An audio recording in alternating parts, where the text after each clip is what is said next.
What's up everybody, this is Ryan. Before we get started with the Android and Kotlin stuff, I just wanted to do a little bit of housekeeping. This video is a combination of 12 separate videos where I show you how to build a modern Android application in Kotlin. Now, I'm a very busy guy and it was recorded over a span of many months. Throughout that time period, I've tried to improve my production setup and streamline my content, but unfortunately for some of the earlier clips, the audio isn't great. I have done my best to correct it, but you'll notice that the audio tends to get better as the video progresses. Anyways, I have literally spent hundreds of hours planning, coding, recording, editing, and producing this free content for you. So please, if you learned something, hit the like button down below, consider subscribing, and also check out the pinned comment down below, which contains links to my other free and paid educational content, along with some special offers for my YouTube viewers. So that's it. I hope you enjoy the video. What's up everybody, this is Ryan here, and you are watching my Jetpack Notes MVVM Android Kotlin tutorial. So in this video what I'm going to do is I'm going to demonstrate the application that we'll be building throughout this tutorial series, or building in increments. And then we'll also have a look at basically a huge list of topics that we'll be covering so that you know what to expect in this tutorial series. So before we get to those finer details, let's do a quick demo of the application. Jetpack Notes has three features, or primary user interface screens. We're looking at the note list feature currently, and as you can see we don't have any notes, so it's kind of in an idle state. So note list display displays all of the notes which are currently stored either in the local room database or the remote Firestore database.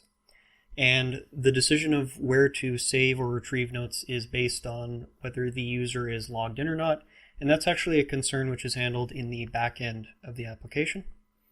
So from this screen we can also create a new note, so I'm just going to hit the plus button, and we'll just create new, oops, I can't type, new note, like so, and then I'll hit the checkmark button. This is also where you can delete notes. And as you can see, we have the new note here. Next thing I'm going to do is I'm going to hit the key icon, which will open the login feature.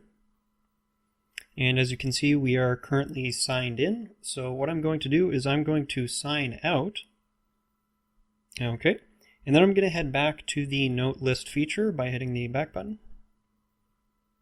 And as you can see, we have a totally different note currently present, FERP, because that is what's coming from the local room database. So I'm just going to hit that, hit the delete button, and as you can see that's cleared that out, and then we'll just log back in again.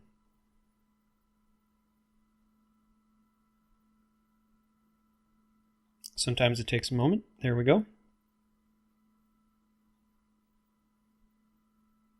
There we are. And boom, new note. So that's a quick demo of the application, and this is what we will be building in this tutorial. So in order to follow along with the tutorial, you're going to need to visit the repository, linked down in the description box below, and you'll need to either clone or download the code so that you can follow along properly. What I'll do is in each lesson I'll sort of go through with you. I'll give you specific instructions on how to create a starting point so we're all on the same page, and then we'll carry on from there. This tutorial will cover both front-end, middle, and back-end topics for Android development. For front-end, we'll look at constraint layout, simple Android animations using animation lists, using vector graphics, which will basically allow you to have cool graphics and animations which will scale with whatever resolution or screen size you're working with. I'll show you how to build a recycler view, which happens to be the first thing I ever taught people to do on YouTube. And then we will look at implementing the navigation library from Jetpack, ViewModels from Android Architecture Components, Fragments, and I'll do in the next video a big talk about Model View ViewModel front-end architecture pattern. For back-end topics, I'll teach you about using Firebase Auth and Google Sign-In Provider for quick and easy user management. We'll look at using Room and Firestore for local and remote data storage, respectively. I'll teach you how to hide these things behind a repository so that the front end doesn't know or care where the notes come from. And we'll also learn about simple dependency injection using Android ViewModel and view model providers to get everything nice and wired together. And finally, we'll talk about how to wire the end-to-end application together using Kotlin Coroutines. And let me tell you, I think you're really going to enjoy that part. And in this video, I'm going to be giving you an overview and kind of an examination of the pros and cons of using the model view ViewModel architecture, which is the architecture that we'll be using in this particular tutorial series. We'll also have a quick look at the packages and files for the demo application, just so you understand what's going on there. Now, before we look at this pattern in detail, I'd like to address what I consider to be a few misconceptions about not just model view ViewModel, but software architecture, front-end GUI patterns in general. So I'm going to assume that most of you have heard about all kinds of different three-layer architectures. There's model view controller, model view presenter, model view ViewModel, which Google seems to be putting all of their weight behind, or sorry, the Android team rather. And then we have other options like Viper, or there's model view intent by Hannes Dorfman. And I'm sure what most of you are wondering is, would someone please just tell me which one of these is the best architecture? Well, I'm going to try and burst your bubble right now because, in my personal opinion, the answer, and this opinion is fairly widely shared among senior developers, is that the project requirements at hand will dictate the best architecture for you. So one of the things that I've noticed over the years of trying several different approaches, different patterns, is that they work good in some situations and they can be counterproductive in others. Now, it's better to follow an architecture which doesn't really work super well for your problem requirements than no architecture at all. But what I'm trying to say here is that over time, when you know things about all these different patterns, you'll start to see, okay, well, this particular feature of this pattern is useful in situation A, but it's kind of a problem in situation B. So what I would like to do is basically explain in this video that model view ViewModel is not an exception to that rule. It is not necessarily the best architecture for all situations, even on the Android platform, but it does have some benefits and some deficits. So what I would like to do is basically give you an idea of what those benefits and deficits are. And yeah, we'll get into that in a moment. But before we talk about that, I'm going to try to give you like a general overview of the architecture using a whiteboard example.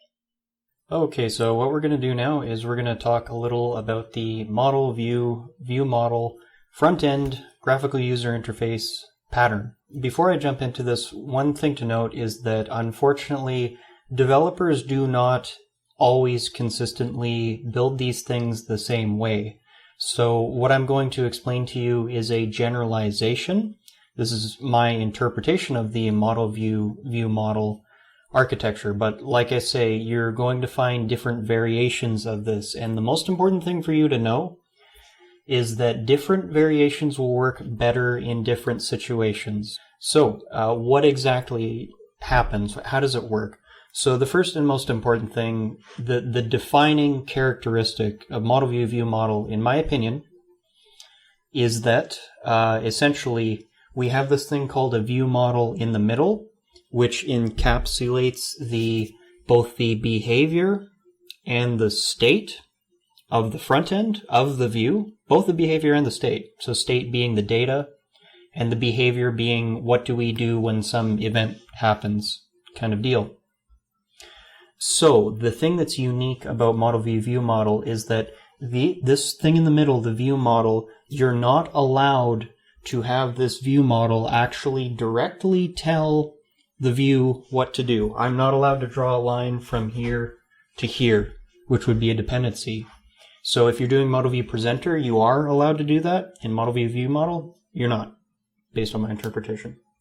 Instead, what happens is we basically have to have two dependencies, two different channels from the view to the view model. This is typically how we like to set it up. So one channel is just synchronous, and this would be the kind of thing where, let's say, for example, if we're coding for Android or whatever, the user hits a button, and then the view can just, just do a synchronous call, just a function call to the view model, hey, this button was clicked. So that's one of the ways it can communicate with the view model. The other way, and this is how it actually gets the data out of the view model, and this is confusing for some people, is that, do you see this eyeball thing here? This is my representation of what's known as the observer pattern. So you could use data binding. What I like to do is I like to use basically a producer-consumer relationship, or the observer pattern, it's called, between the view model, between the view and the view model. So basically what I'm saying here is, at the start, at some point, the view model will ask for observables. So it's going to ask for something from the view, and this thing that it gets, it's going to ask for something out of the view model. And when it gets that object, that observable object, I want you to think of that observable object as like a pipe that data pops out of at an indeterminate time. Whenever the data pops out of the pipe, whenever the view model asks the model, the backend, for some data, it's going to then publish that data. And if the view is listening, then the view is going to grab that data that pops out of the observable pipe, and then it's going to render that on the screen. So that's basically how Model View ViewModel, generally speaking, works. So one of the things to keep in mind about this is that the benefit of Model View ViewModel can also be the deficit. So one of the main benefits of it is we can have a many-to-one ratio of views to view models, and that's because the view model does not depend on any view specifically. The cost of that is that you lose fine-grained control over what the view does. So naturally, in many cases, you're going to have to actually have more logic in your view, because the view is going to have to be able to interpret what's coming in from the observable streams. So there's different ways to solve that, and the logic isn't necessarily going to be super complicated, but this is one of the things you want to think about when you're working with Model View ViewModel in particular. So now that I've given you like a general overview of the pattern, I just wanted to get a little bit more specific about the things I am fond of and not so fond of in this particular architecture, with the hopes that it can help you inform your decision about whether you think it's a good idea to use it or not. So the most important thing, just to start with the cons here, in this particular architecture is that the synchronization between the view and the view model presents a problem of separation of concerns. If you're not sure what separation of concerns is, I've written an article and I'll link it down in the description box below, and it'll basically explain my perspective on separation of concerns. But I actually do consider it to be probably the most important principle to observe in software architecture. Anyways, the reason why the synchronization logic can be awkward, and there are ways around it, is because we don't have that fine-grained control over the view. So this means we have basically two options, and these are kind of what I would consider to be subsets of Model View ViewModel. So option number one is to basically fill the view with a whole bunch of logic to interpret the data which the view model publishes to it. So this approach will allow you to have very reusable view models, but it's going to basically make it so that you fill your fragments or whatever view class you're using with a whole bunch of logic. When you fill something with a whole bunch of logic, that's really the time when you really need to be careful about testing. Now, I personally don't like to test UI classes. Instead, I use humble object or passive view, which basically makes those classes, generally speaking, one-liners, and it makes them simple enough that they don't even directly need to be tested. If you don't take that approach and you want to fill your fragments or views with lots of logic, you will need to probably use Espresso or RoboElectric to make sure that you're testing everything adequately. So one of the ways around this, and this is the key problem, is the presentation logic is awkwardly distributed between the view and the view model. One of the ways around this is to actually make it so that your view model knows a fair amount about the particular view that it's working with. So what I mean by that is it's not that it has a direct dependency, but you can fill your view model with all kinds of, in this tutorial it'll be like LiveData observables. You can fill it with a whole bunch of these observable fields, which will dictate, for example, should this text box be highlighted or this, that, and the other. Basically details about the view without actually having a direct dependency. So this will allow you to basically pull a lot of logic back out of the view and into the view model, and that's going to make for a much easier to test view.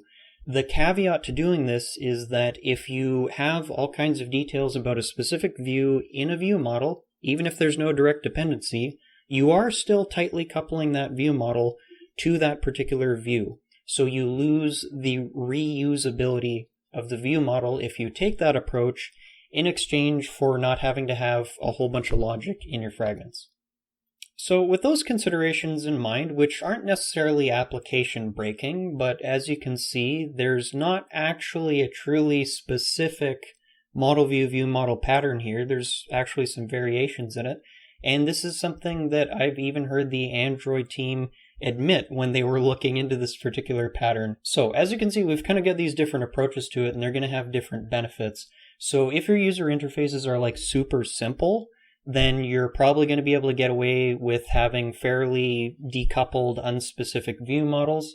And that's kind of one of the main benefits of this particular approach, is that if you don't tightly couple your view models to particular views, great English here, then you can promote the reusability of those view models.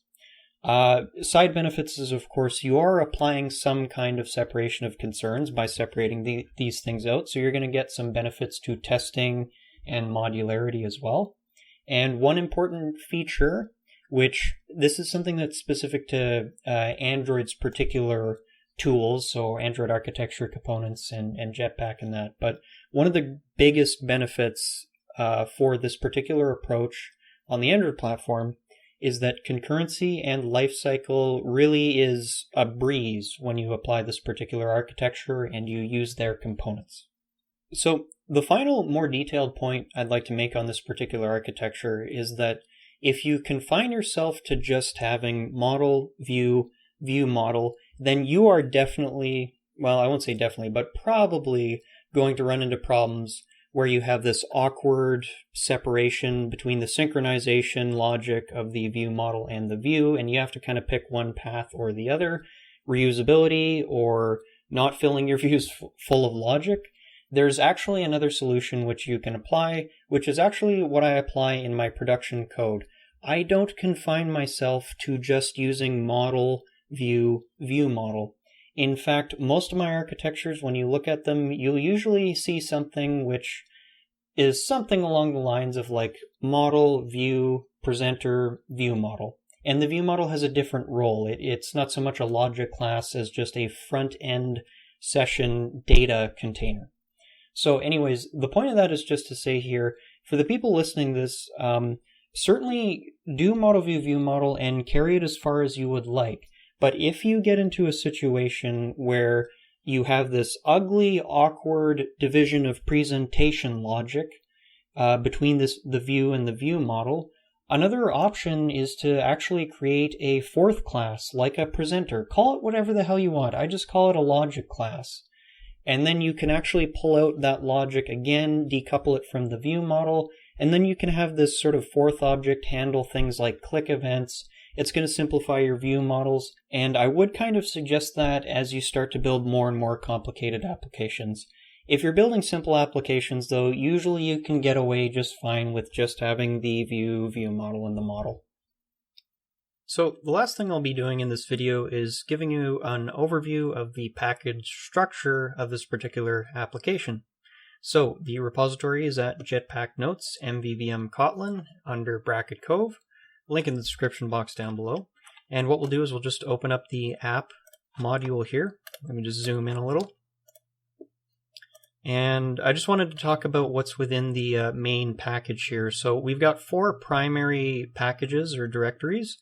So within common, you're going to find classes which are shared across different parts of the application. So that's why we have this common module here. So this is where I like to put things like, for example, base classes. So we have a base view model, which is like an abstract class, which shares some code across a set of different view models. constants and a lot of extensions. So there's a lot of ugly kind of data mapping stuff, and this is something that basically converts from a Firebase task into coroutines, not RxJava, force of habit. And yeah, just all kinds of mappers and stuff like that. So we'll be going into more detail, but I just wanted to give you a quick glimpse there. So that's common. We have the basically two primary features of the application. So we have the login feature and the note feature. Within login, you'll of course find the login activity, login event, login view, and user view model. And then in each of these feature packages, you're going to find a subdirectory called build logic, which will basically contain the dependency injection and user ViewModel factory stuff to create the view models. No Dagger 2 required, so everyone can chill out about that. So anyways, one important point here is that I did actually try to do a single activity approach in this particular application, as per what they suggest in navigation. I was not able to due to tight coupling to onActivityResult, which as of making this tutorial is not supported by the navigation library. If you're watching this in the future, it may be now, and that is probably my biggest criticism of the navigation library at this point, is that it did not support onActivityResult, which is problematic. Anyways, I will be demoing the navigation library in this tutorial, but even though I tried to do single activity, I literally couldn't. So there's 2 activities and 3 features. Next we have the model package. So this is basically going to contain everything which is related to storage and access to data. So we're thinking repositories, implementations, Firebase stuff, room stuff, data models, that kind of stuff. Like I say, we'll go into more detail later. So then we have the note directory, which contains all of the different files necessary for the note detail and the note list features. So as you can see here, it's pretty much what we like to call package by feature approach, but something which doesn't necessarily fit into a particular feature. I will put that in a common directory. So within the note package, you see we have the note detail and note list subdirectories, and this will contain the views and view events and build logic for this particular UI screen. And I chose to group them together because they both work on the same conceptual note object. And then we of course have the view models and factories and stuff like that for these different views. So that's it for this particular video. Hopefully you learned not just about Model View View Model, but a little bit about software architecture in general. And my goal here isn't to crap on Model View View Model or to say that you shouldn't use that approach. I think you can build beautiful applications with this particular pattern. What I wanted to do though is kind of explain to a lot of the beginners out there who are confused about this particular point that the big kind of consideration with this architecture is that synchronization between the view and the view model can be a little bit awkward. There's ways to solve it though, and we'll talk about that as we progress through the tutorial. So for starters, I'm going to show you how to find free open license images like the one this animation is based off of. I'm going to show you how to create scalable vector graphics out of these PNGs or raster graphics using some free tools. I'm going to show you how to import those vector graphics into Android Studio so that we can actually use them in our applications. And finally, I'll show you how to create some simple but effective animations which scale, and it won't require you learning 15 different animation APIs, because we all know there's quite a few different animation APIs on the Android platform. So, if all of that sounds interesting to you, please do consider hitting the like button down below. Consider subscribing, and with that, let's jump into some discussion on vector drawables and graphics. First is raster drawables and graphics. Now, you may be wondering what exactly is a vector drawable and how is it different from, say, like a bitmap, PNG, JPEG, or all those other formats that you're used to working with.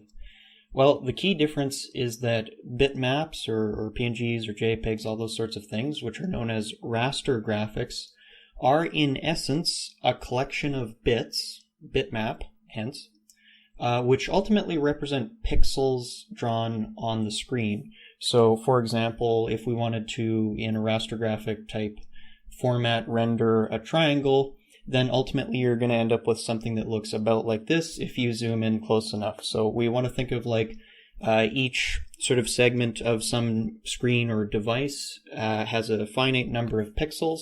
Then we basically say these are the pixels that we want to draw, this is the color, and you end up with something like that. So the problem with these particular formats, which are, as I said, known as raster graphics, is that they don't scale well across a variety of different displays or resolutions.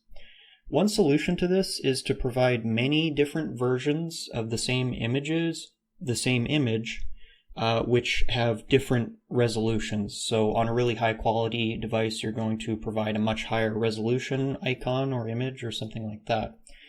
While this kind of works, the problem with it is that you can end up with a situation where you're bloating your packaged applications or taking up a whole bunch of your users' data by downloading a whole bunch of really large image files. So if possible, we kind of try to advise against having just a huge number of image files in your APK. So as opposed to having, say, a finite number of pixels represented in some kind of collection format, Vector Drawables take a different approach. So essentially what we're doing is we're supplying a series of coordinates, and you can add much more detail than just coordinates. But say, for example, if we wanted to render a triangle, we would, for example, give in this file, we would write down a series of points. So for example, x1, y1, x2, y2, x3, x3, y3. And then what you would do is you would instruct the computer to draw, say, lines of a particular color between these points. And as you can see, the benefit of doing this is that the actual work of figuring out the scaling and resolution and how to render it on a particular device screen, it's done on the fly and it's independent of a finite set of pixels. So that's a big fancy way of saying it makes it scalable. It's basically like saying, hey, here's what I want you to draw. And then the computer basically figures out the mathematics of doing all the scaling and stuff like that. The end result is that you get images, one image file, which can be rendered for basically almost any kind of screen size or zoom level or things like that. The vector graphic we'll be creating today forms the basis of the rocket ship animation in my Jetpack Notes Android Architecture Components application.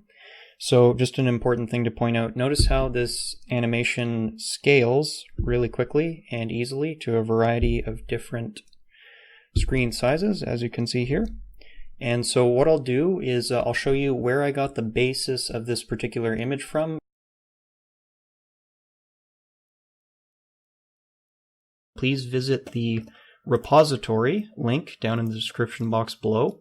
Clone the application, and in this application you're going to find a PNG image file, which is of course a raster graphic type file.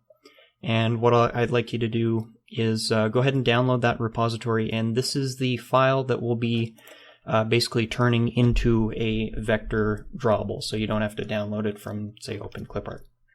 So if you happen to have a more all-encompassing video editing software tool like Photoshop or something like that, chances are it does have the option to export from, say, a bitmap or PNG to an SVG file or some other kind of vector drawable. If you have that option, do export to SVG, and you can basically skip this part of the tutorial. I'm going to be using Inkscape, and the reason for that is GIMP does not actually allow you to export to SVG. Inkscape is free open source software, so that's why I chose it in particular, but you can use whatever you prefer to create your vector drawable. So what you want to do is go ahead and open up the particular PNG file, rocket_1.png, from the repository.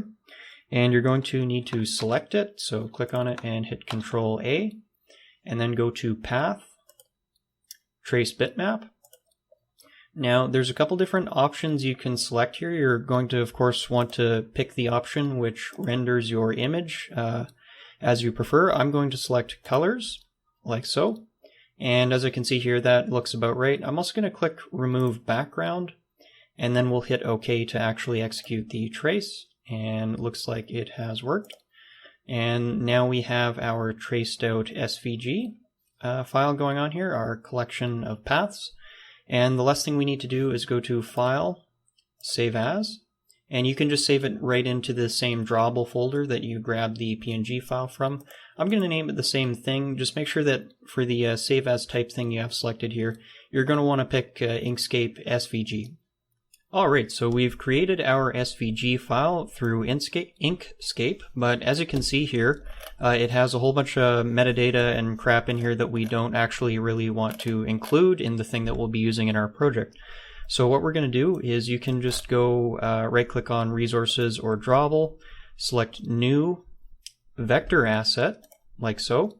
So just a quick little tip here, if you, in the Asset Type field here, if you select Clip Art, and then click on this clip art icon here, you can actually select from a whole bunch of pre-made icons and then create vector assets in Android Studio out of those as well. So just a quick little tip, you don't have to go to the website and download these assets. You can do it right here, and this is far more efficient. Anyways, we're going to go to Local File, and so go ahead and give the thing an appropriate name. So I'm going to call this, we'll call it IM for image, and we'll call it, what was it called? Let's say Rocket 1, for example. And then we need to, of course, select it, find it in the path variable here. So we're going to select Rocket 1 SVG, like so. This particular size variable can be easily changed, and it's not actually that important. I do like to leave the opacity on 86%, especially in like a dark themed application like this one. So I'm going to leave that at where it is, and we can basically just leave all of these different defaults here. Once that is selected, we're just going to hit Next. I'll pull this into view, and it's going to tell us that the output directory is going straight into Drawable. That's totally fine. Res main is fine, and go ahead and hit Finish. So what that has done is, as you can see down here, that's created a new Drawable. This one's called IC Rocket 1. I thought I typed IM Rocket 1, but I'm totally confused now. Anyways, so what you can do is go ahead and open up this thing, and just notice that it's also an XML Vector Drawable file, but it's just a little more purpose-built for Android. We have our Android variables in here, and that's basically all we need to do to import our SVG Drawable into Android Studio. And then now what we can do is we can just refer to this particular XML file like any other kind of drawable, and it should show up appropriately. So one of the easiest ways of thinking of and designing animations is just to suppose that we have a series of still images being looped through over time, kind of like a projector with a film reel if you ever go to the movies.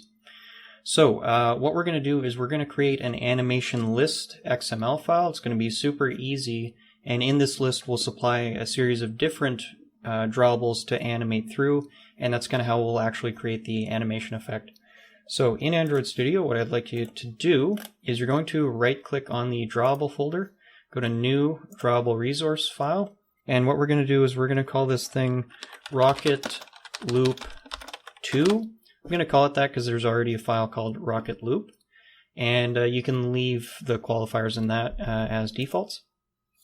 So the first thing I'm going to do is I'm going to change this to an animation list, as you can see here.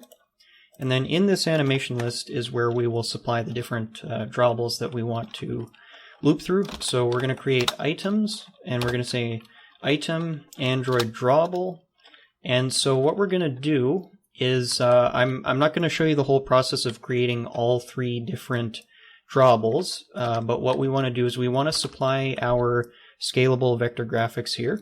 So the thing we had was IM actually got turned into IC Rocket 1, and what we'll do, so that's the one we created in this tutorial. I'm actually just going to change this back to the default, so this is IM Rocket 1, and you can do this too if you downloaded the repository, or you can use the IC Rocket 1, I don't really care. And then what we're going to do, so we've supplied a particular drawable, then we want to supply a duration in this case.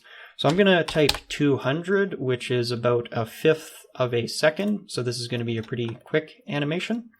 And then we can go ahead and close off that particular XML tag there. I'm going to click at the end here and hit Control D twice, and that's just going to copy to the next line. And then of course we're going to add IamRocket2 and then IamRocket3, like so. And that is it for our animation list. So go ahead and create that, and then finally we'll look at how to actually access this thing in the code. Alright, so I've opened up Fragment Note Detail XML, which is the thing I demoed earlier. And so what you can do here is using either an image button or in this case an image view, you're going to want to specify the source of this particular view as being the animation, not of course the drawables. So go ahead and do that, and then what I'll do next is I'll show you how to actually get a hold of this thing and start the animation in the Java or Kotlin code. Alright, so I've opened up Note Detail View, which is in the repository, and what we'll do now is we'll see how to actually start our animation list going. So just a quick note here, if you're wondering why there isn't any find view by ID or anything like that going on in this particular file, it's because I'm using Kotlin Synthetic Properties for the user interface. But in any case, however you prefer to get a hold of the particular views in XML, you're going to want to do that. If you have to use find view by ID, that's fine. So what I'm going to do is I'm going to scroll down to the function where we actually start this animation drawable. I'm just going to give us some more room here. So the way that we actually start these drawables going is you're going to want to get a hold of the actual view which possesses the animation, and then you're going to get a hold of the drawable. So you could say in Java imv note detail satellite.get drawable or something like that. You're going to want to cast it to an animation drawable. This is how we do casting in Kotlin. And then the function we want to call is start. So what that's going to do is, in this particular case, that's going to start our animation here going. Now, in this particular feature of the application, the animation just runs permanently, just as a little visual UI effect. So I'll show you a few other little options for these particular animation list drawables. Okay, so what I've done is I've opened up Note List View, which has a few more things going on with these particular animation list drawables, or animation drawables rather. So first off, I've showed you how to start just a plain animation. There are other animations in this particular application. So there's actually a background space animation, which is always looping. And one thing in particular I do with that, and I've actually just added this into an extension function in Kotlin, so I'll show you what it does. So basically, if you want to specify, say, a fade animation, then you're going to want to set the enter fade duration, set exit fade duration, and then that'll allow you to fade between the particular drawables.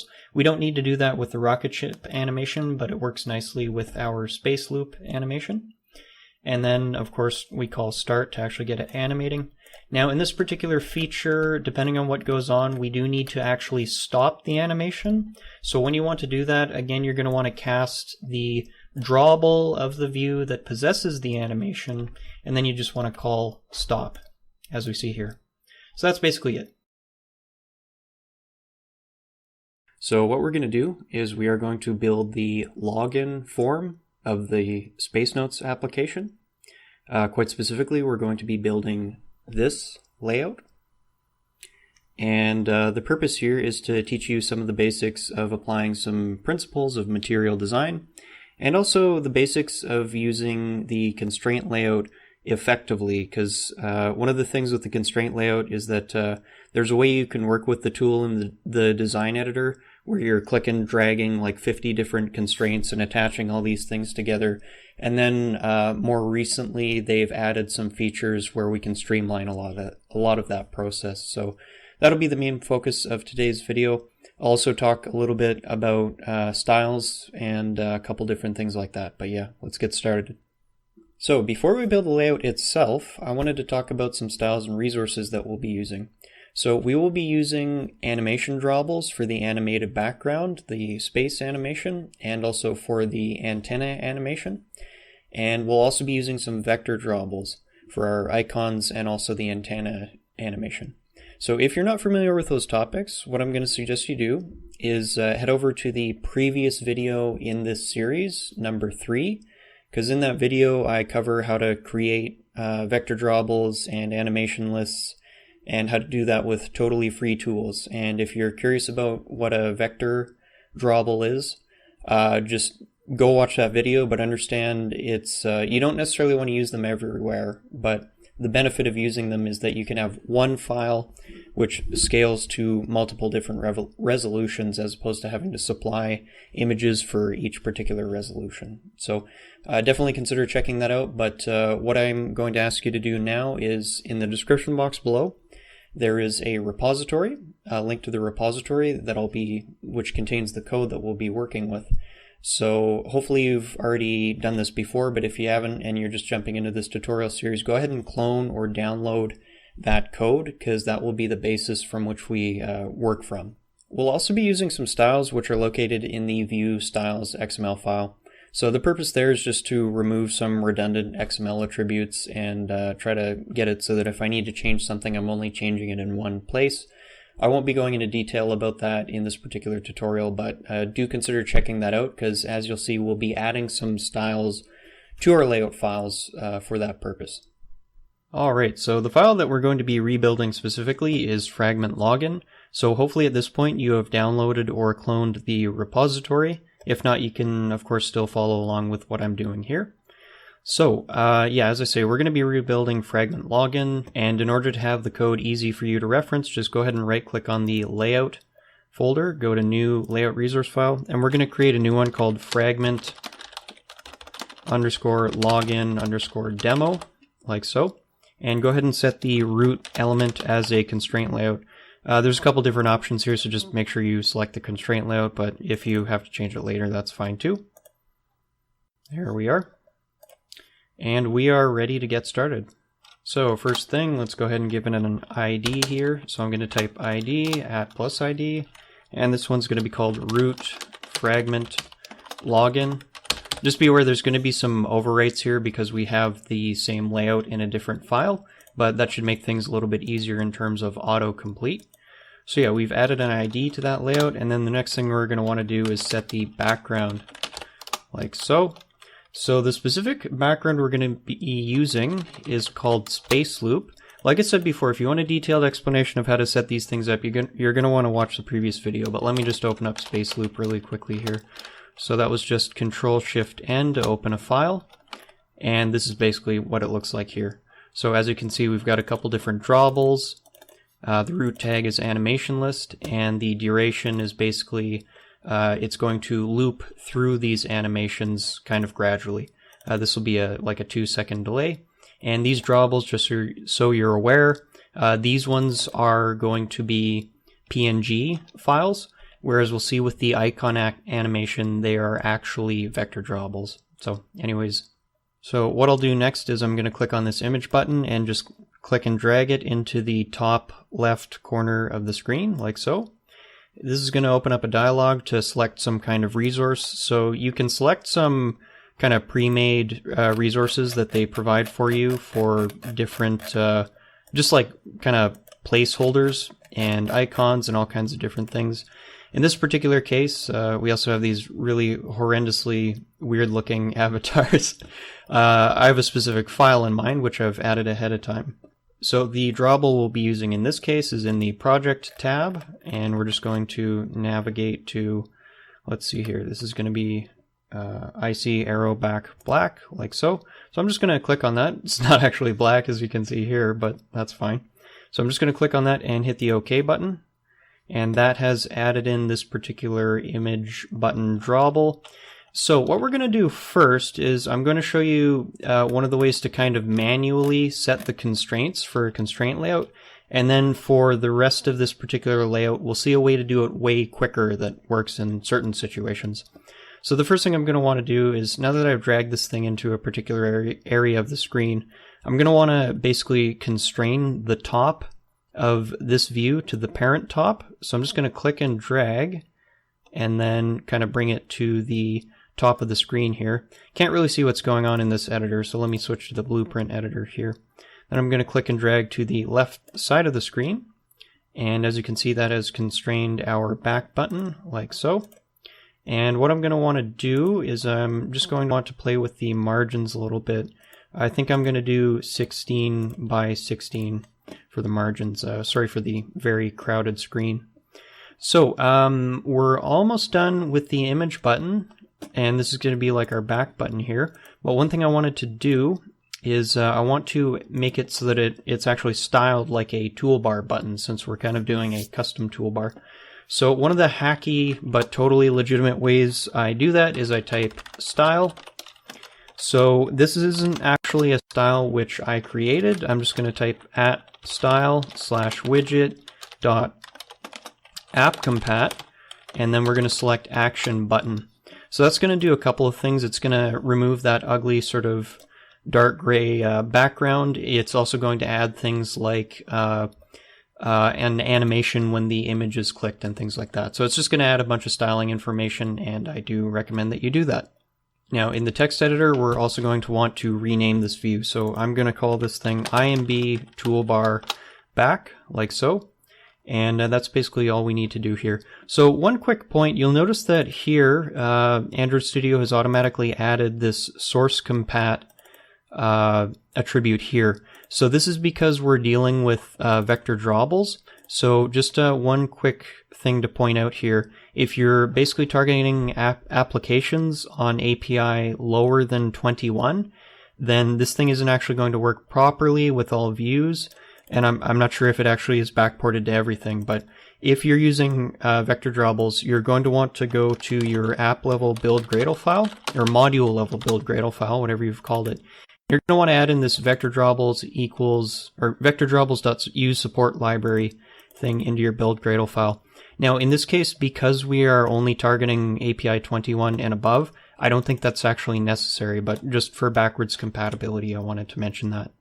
Okay, so what we're going to do next is we're going to add a whole bunch of different views to the layout, and we're not actually going to manually set the constraints because that can be quite tedious, and instead we're going to use one of the helpers in order to do that for us. But before I worry about the constraints, we're just going to add the views into the layout, set the IDs, add a little bit of design time attributes so we can get a rough idea of what it'll look like, and then we'll figure out how to do the constraints. So I'm going to open up the palette, and so we'll start with a couple different things here. So first and foremost, I'm going to want text view. And so our goal here, basically when we click and drag these into the design time editor here, they're not constrained, but they're going to set like an absolute value of where they're positioned. So I just want to kind of roughly position them where I think I want them to go, and that should be adequate. So we have our first sort of login status drawable. Then we're going to add in, this is going to be an image view, so we'll go to common. And it's of course going to take us through the dialog here. So what we're going to do for this particular image view is it's going to be antenna loop is the drawable that we're looking for. So again, this is actually an animation list in resources. And so I don't really want it there. Let's just kind of position it right there. And we'll have to fiddle around a little bit with some of the attributes in a minute. So I've got that thing positioned there, and then we have another text view below that. So I'm just going to click and drag. I know this isn't super visible. It's okay. We'll figure that out in a minute. All right, so we've got that text view, and then finally there's a button. So we're just going to click and drag that down to the bottom. And there we go. So as you can see, we have a basic setup, but everything is really ugly. So the next thing we'll do is we're going to hop into the text editor and then just set a couple of things.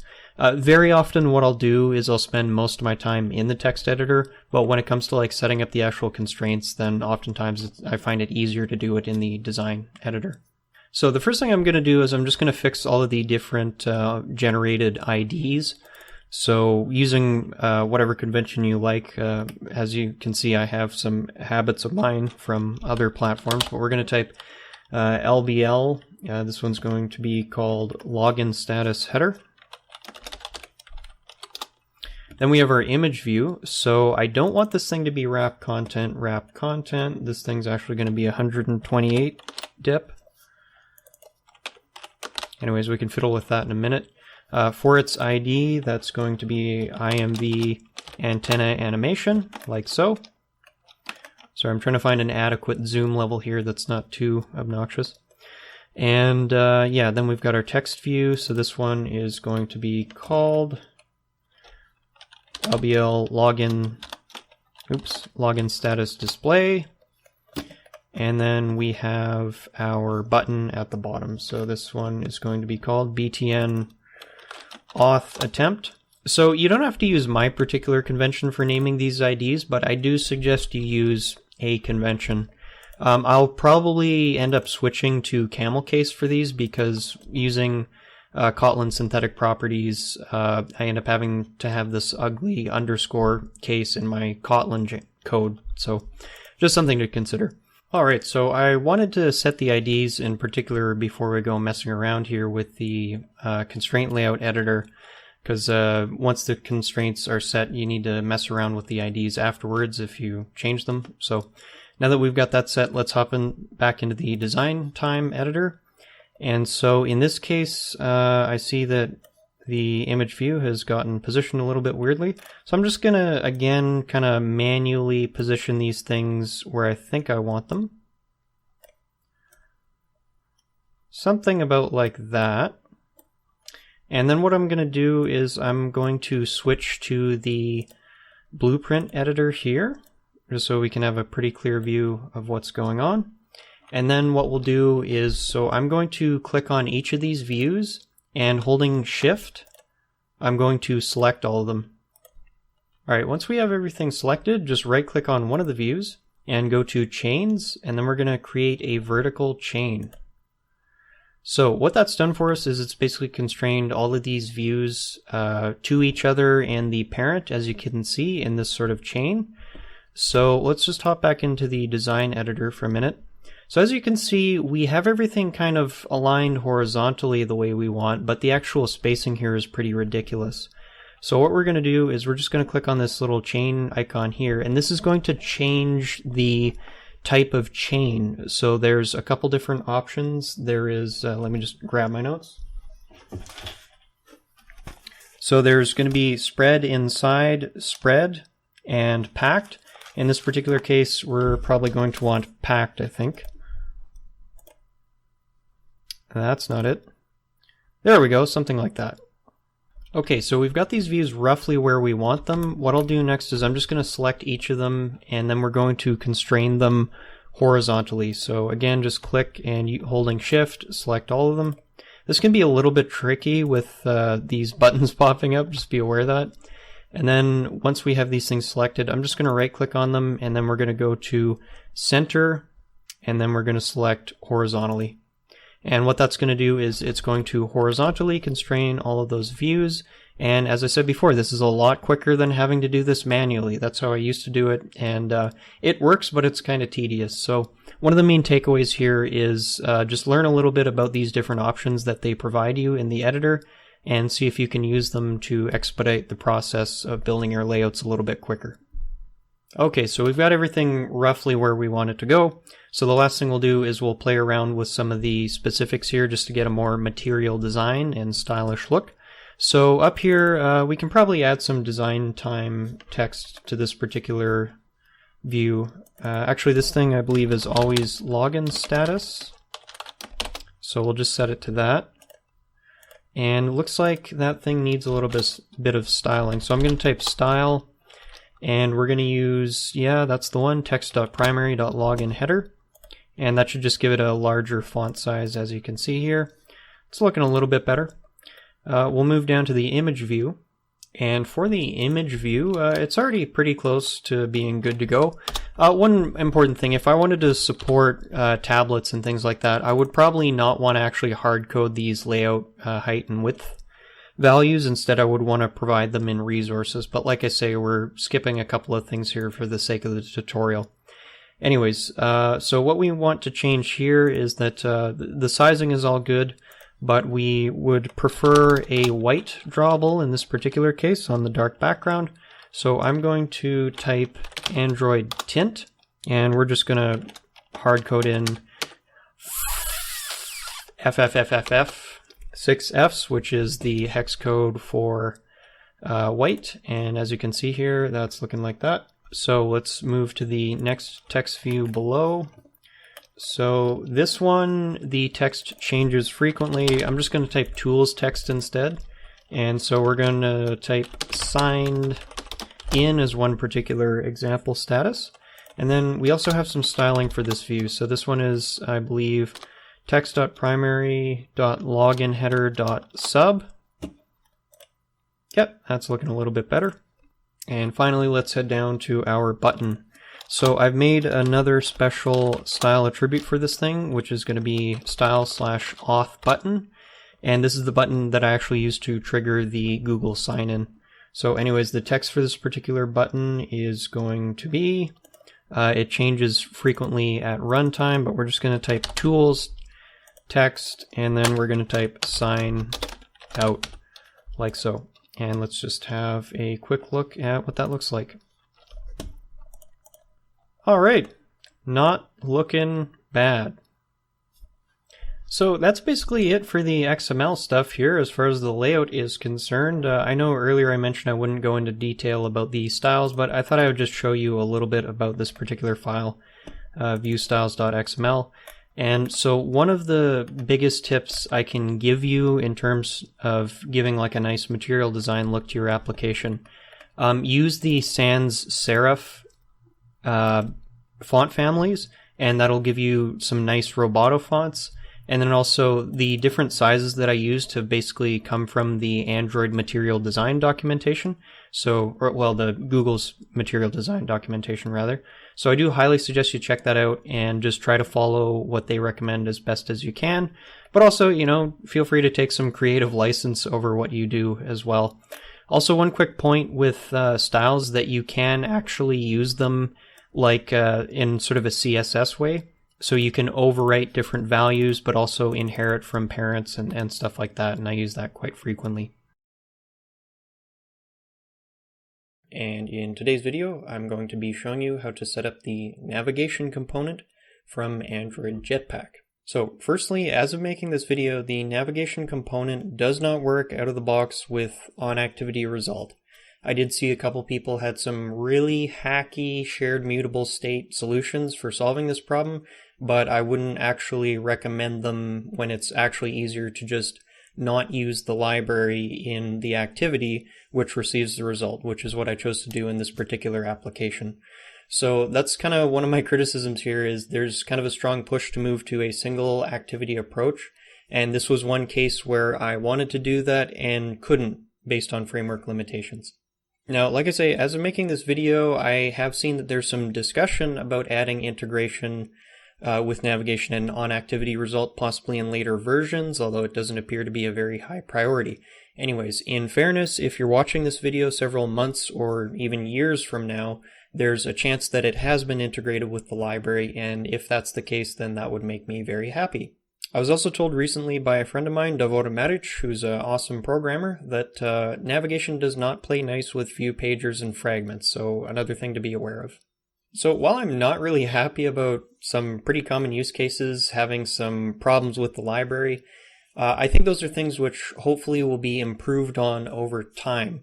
So let me get to the second reason why I'm not super happy with the library.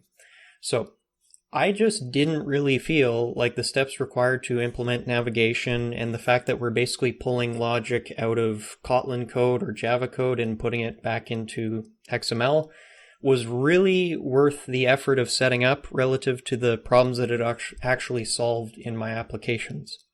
So what I'm basically saying here is what this library will do for you is it'll allow you to basically get rid of some of the fragment transaction or start activity type logic, which you would normally use to navigate to different screens in your application. And so it's not that we're actually just getting rid of all of that logic. In a sense, we're basically pulling a bunch of it out into an XML file, and then we're having this framework generate a lot of that logic for us. Now, if you get fast enough with the visual editor and you're familiar with all of the features, you can actually write this logic pretty quickly using the tool, but I just wanted to mention that relative to, say, handwriting this code with Kotlin extensions or something like that, I didn't feel like I saved much time. Okay, so with all of that criticism in mind, and let's just keep in mind this is a fairly new tool, I did like the navigation feature in the parts of the app where it didn't cause any problems. It worked quite well in that regard. In particular, I do like the Safe Args option for basically sending type-safe arguments between different screens of your application, and I will be demonstrating that feature today. Finally, if you'd like to follow along with this tutorial, please clone or download the repository, link in the description box down below. Okay, so the first thing we'll do is we'll look at configuring this thing with Gradle.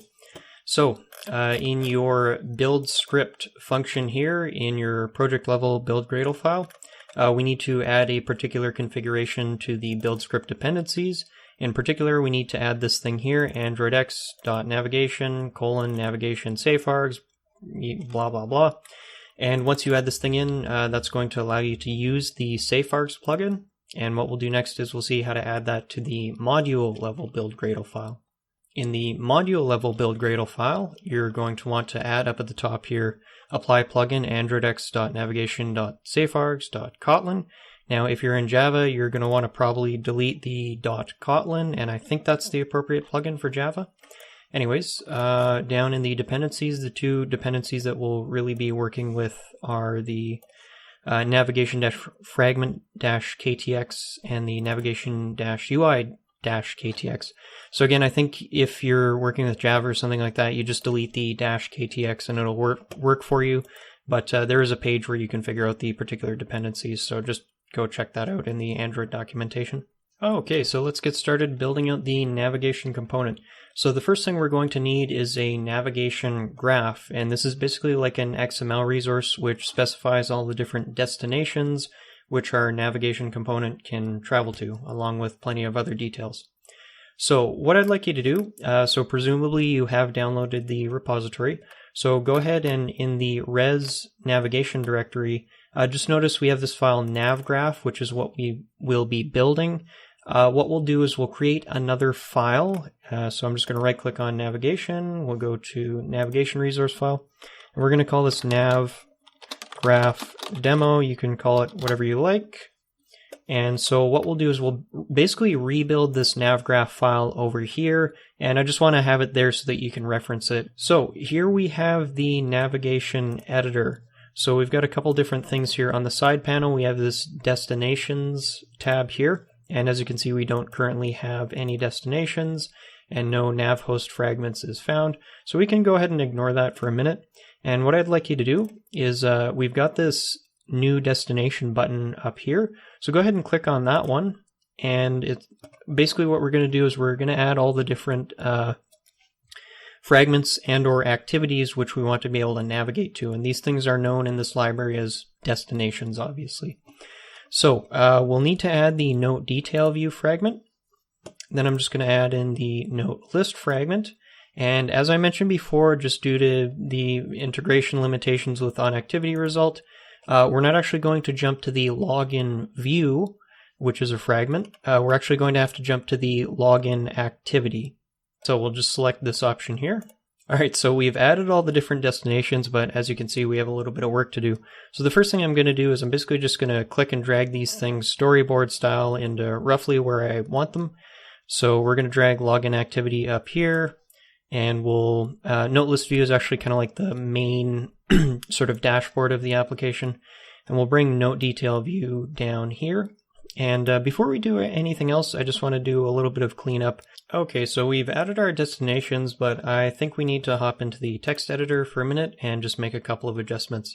So I'd like to be able to actually preview visually the screens that are that the application has in each given destination.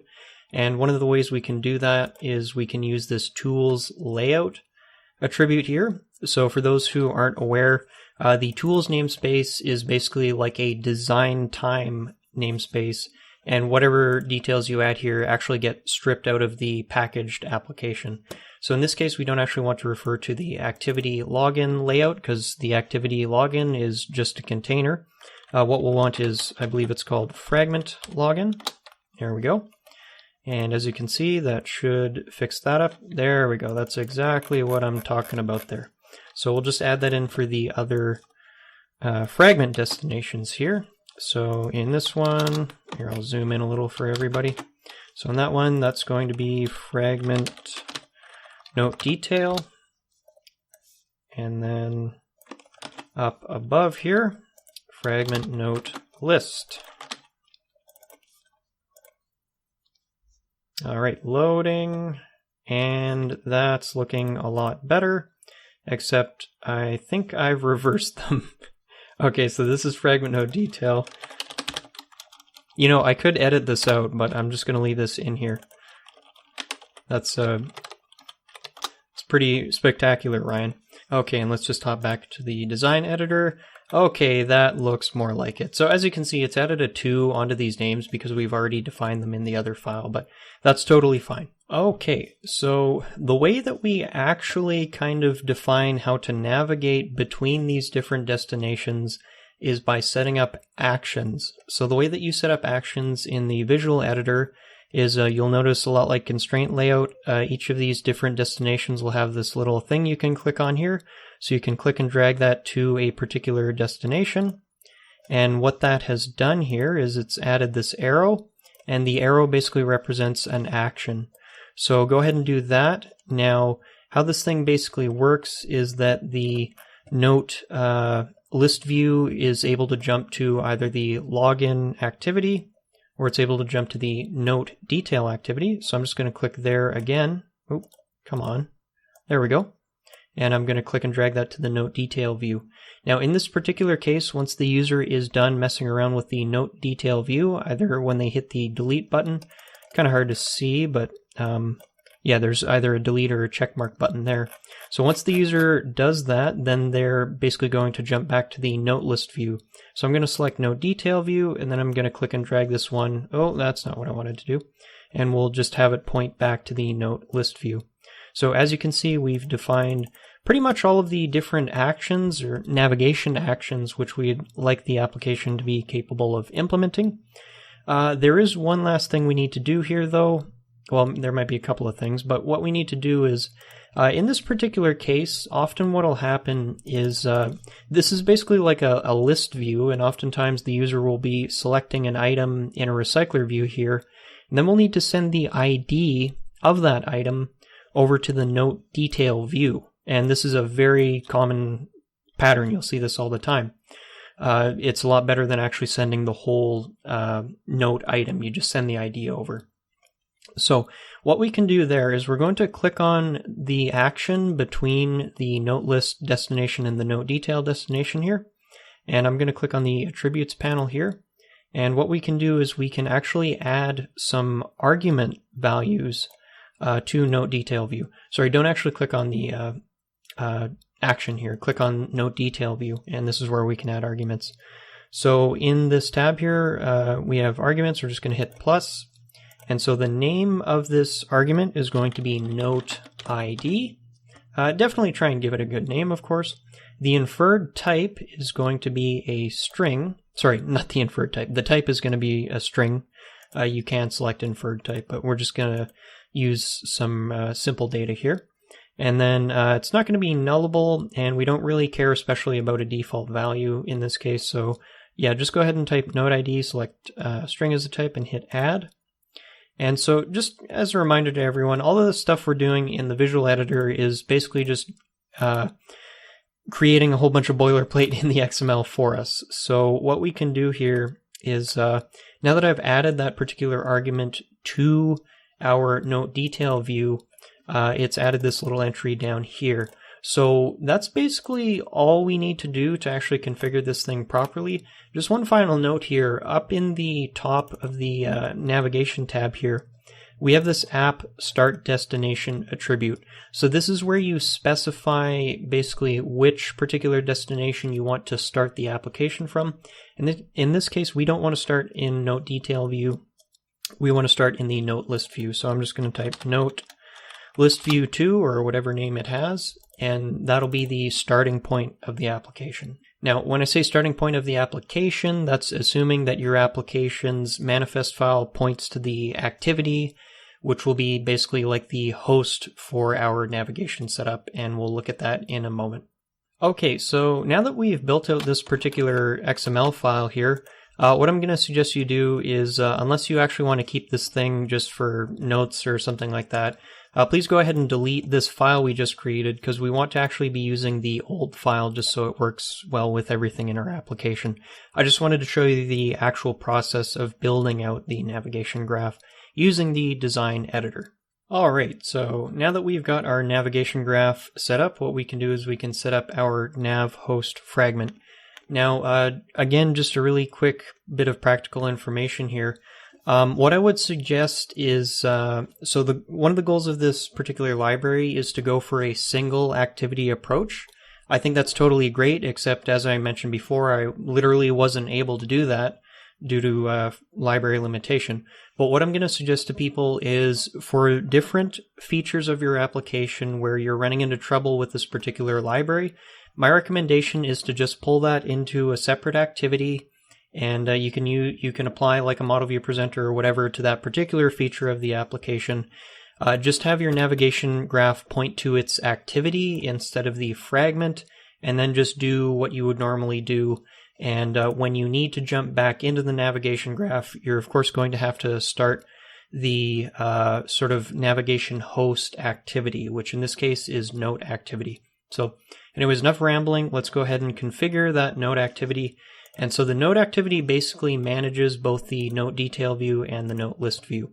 Okay, so what we'll do is, again, we're going to create an extra file which we'll delete afterwards. So just go ahead and right click on the layout here, and we're going to go to new layout resource file. And this file is going to be called activity note demo. And for the root layout, we're going to select a constraint layout. There we go. And that's what we'll start with here. Okay, so what we need to do here is we need to add this thing called a NavHostFragment. And we could add that manually, but there's actually a way to do it really quickly in the design editor. So in the palette here, just on the side, there's the containers menu here. And in the containers menu, you're going to find down below this thing called NavHostFragment. So what you'll want to do is just click and drag this NavHostFragment. We can center it, it doesn't really especially matter here. And it's going to give you a list of navigation graphs to select from. Of course, select nav graph. And as you can see here, it's done most of the work for us. We're just going to hop into the text editor. So for the layout width, we're going to say match parent. Same thing for the layout height. And there's a couple other things we can just remove the absolute layout editor here. So we're specifying the navigation graph that we built. We have this thing set as the default nav host. So this is kind of like a default configuration, which will work kind of easier. And then also when we see this Android name attribute, this actually refers to the particular class name of whatever fragment. So in this case, just note that NavHostFragment is not something that we are going to actually create. We're going to use the default implementation, and this is basically how we point to it up here. Now, in this application, we of course call this thing fragment, can't type, fragment nav. But yeah, this is basically all the configuration we need to do, and then what you can do is just go ahead and delete this file or keep it if you like. Okay, so the next thing we need to do is we need to have a nav controller, which generally speaking will be an activity. So what we're going to do is in the note package of our main package here, just open that up. And so the file we'll be rebuilding, it won't take long, is note activity. And again, what we'll do is just right click on note, go to new Kotlin or Java class, whichever you prefer. Go to note type note activity demo. And don't worry about actually creating a proper activity and adding it to the manifest. Okay, so what we'll do next is we'll just type class note activity demo, and then that thing is going to extend app compat activity like so. Give it a constructor, and the particular function that we're going to need to add in here is we'll need to override on create. So usually it'll auto complete for us here. Let's see. Let's go with this option here. Okay, so what we basically need to do here is we need a nav controller object, which fortunately is super easy to create. And what we'll basically do is when we need to actually perform these navigation operations, we'll be basically getting a hook to this nav controller through the library. So anyways, what you need to do is go ahead and add private late init var nav, and that's going to be of type nav controller, like so. And then we need to create this nav controller. So we'll say nav equals navigation dot find nav controller. And what we'll do is we'll pass this for the activity, and then it also requires a layout res ID, which is the NavHostFragment. And so the NavHostFragment is basically what we sort of swap the views in and out of. So in that case, that thing is called r.id.fragmentNav, like so. So it's complaining that I need to import R, but I'm just not going to worry about that. If I hop over to Note Activity, as you can see, that's actually all we need to do. And this was one part of setting this thing up that was actually like really quick and painless. So now that we've got that done, we can actually take a look at how to actually use this library in action. Okay, so I'm going to open up Note List View, and we'll look at some different ways to actually use this library to navigate to different destinations. So I'm going to hit Control N, Note List View, and we'll just look at two particular situations here. So in the first case, we have a situation where we're basically just navigating to a particular destination without any arguments. So there's actually a lot of different options we have, as we can see, for navigation. So basically how this tool pretty much works is, at least when we're calling it from a fragment here, we have this find nav controller function. So what happens is we call find nav controller, and that's of course going to, through the framework, grab this thing we have here in the activity. And then we can perform navigate operations, among other things, to jump to different destinations. So this is almost kind of equivalent to like saying start activity, except we're not working with activities here. So I just want to bring your attention. So if I click within the parentheses of this navigate function here and hit Control P, I just want you to notice that there are a lot of different options for what you can pass here. So in a really simple case, we basically just pass it the ID of a particular destination. So we have r.id login view. If I hop into the nav graph here, just notice that if we go to this activity, the ID of this destination is login view. So that's where that's coming from. So that's kind of the first case. Now, what about when we actually want to pass arguments, type safe arguments to a particular destination? And let me tell you, this is one of the things that I actually quite like about this library, and probably the main reason why I'm actually doing this video, to be honest, is the safe arguments feature here. So when you want to navigate with arguments to a particular feature, so in this case we want to go to the note detail view, and here, and we need to pass some kind of ID to it. So when we're creating a new note, so when the user hits the create new, this is like a floating action button and they want to create a new note, then we pass just an empty note ID, and just understand that on the other side, note detail fragment and its view model is going to be aware that this is a new note. So that's just in case you're wondering why we're passing that. Now, what we need to do when we actually want to jump to a particular destination with arguments is we need to use this note list view directions.action note list view to note detail view. Where the hell did that come from? Obviously, we didn't write that. So this is kind of one of the main points of this library, is that the work you do in the XML will generate some functions like this that you can use to perform these different navigation operations. So obviously in the simple case, we can just call navigate. In this case, we need to use this note list view directions object, and where this function came from and this, where this class came from and this function of the class came from is based on some generated code from our XML configuration here.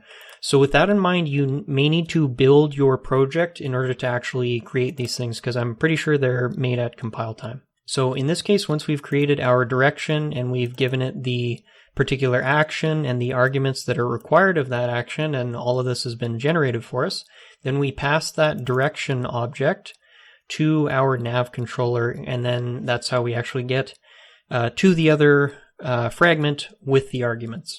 Okay, so the last thing we'll do is we'll look at how to get the arguments out of our receiving destination, which in this case is of course a fragment.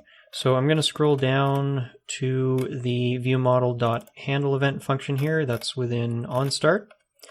And so basically what goes on is we have this note detail view args object, which is of course generated for us. Then we call .fromBundle, and we supply the arguments property of this fragment. And then where does .note ID come from? So this is actually the name of the arguments that we defined in the nav graph, as you can see here. And in this case, once we grab those arguments, we just pass them to the view model in the form of a sealed event class, and then the application figures out what to do from there. And in this video, I'm going to be talking to you about using fragments as views in Model View ViewModel architecture. And we'll also look at how to use Kotlin Synthetic Properties to eliminate boilerplate UI code and refer directly to XML views.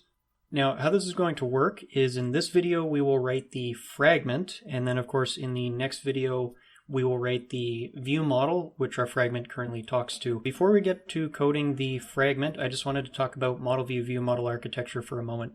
So as discussed in the second video in this series, and you should probably go and watch that if you haven't and you're curious about this particular pattern, there's a couple of really subtle ways to do it differently which don't actually break the pattern entirely. So I won't be going into great detail on this, but basically what I'm saying here is the style of view model and view that we're going to be writing today is basically such that it allows the view to be very simple and easy to write and easy to test at the expense of moving a lot of the presentation logic of the view into the view model. It'll basically simplify construction of the view, but the key point here is the more details or the more presentation logic we include about a specific view in a view model, the less reusable the view model becomes. So what I'm saying here is if you have a view model which you plan to use for a variety of different views, you're going to want to take the other approach that I discussed, not the one where you have lots of details about the view in the actual view model. Just so there's no confusion about what I just said there, let's have a quick look at two different view models in this project. So the one we'll be writing today, the one that our fragment that we write today will be talking to, and the one we'll write in the next video, is the user view model. So the thing about this view model is, in keeping with the pattern, it does not directly reference any particular view. However, it does have, like I said before, specific details about a particular view. So we see fields in here like sign in status text, auth button text, satellite drawable.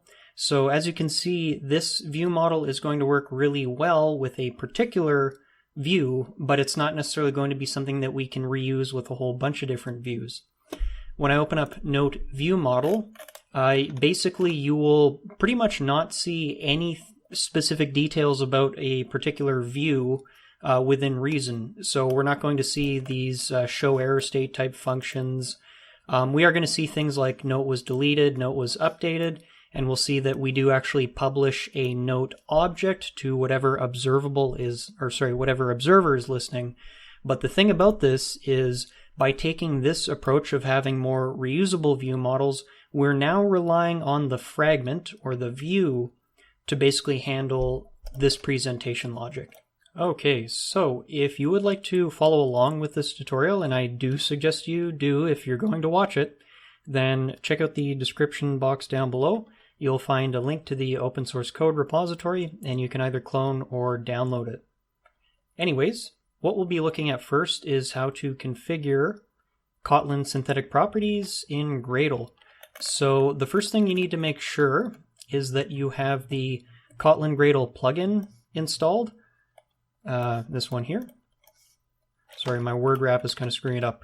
So if you checkmarked the box that your project is supposed to be a Kotlin project in Android Studio, most likely you won't actually have to add this in manually. It should be there if you've configured a Kotlin project in a more recent version of Android Studio, but I just want to point this out in case there's any confusion.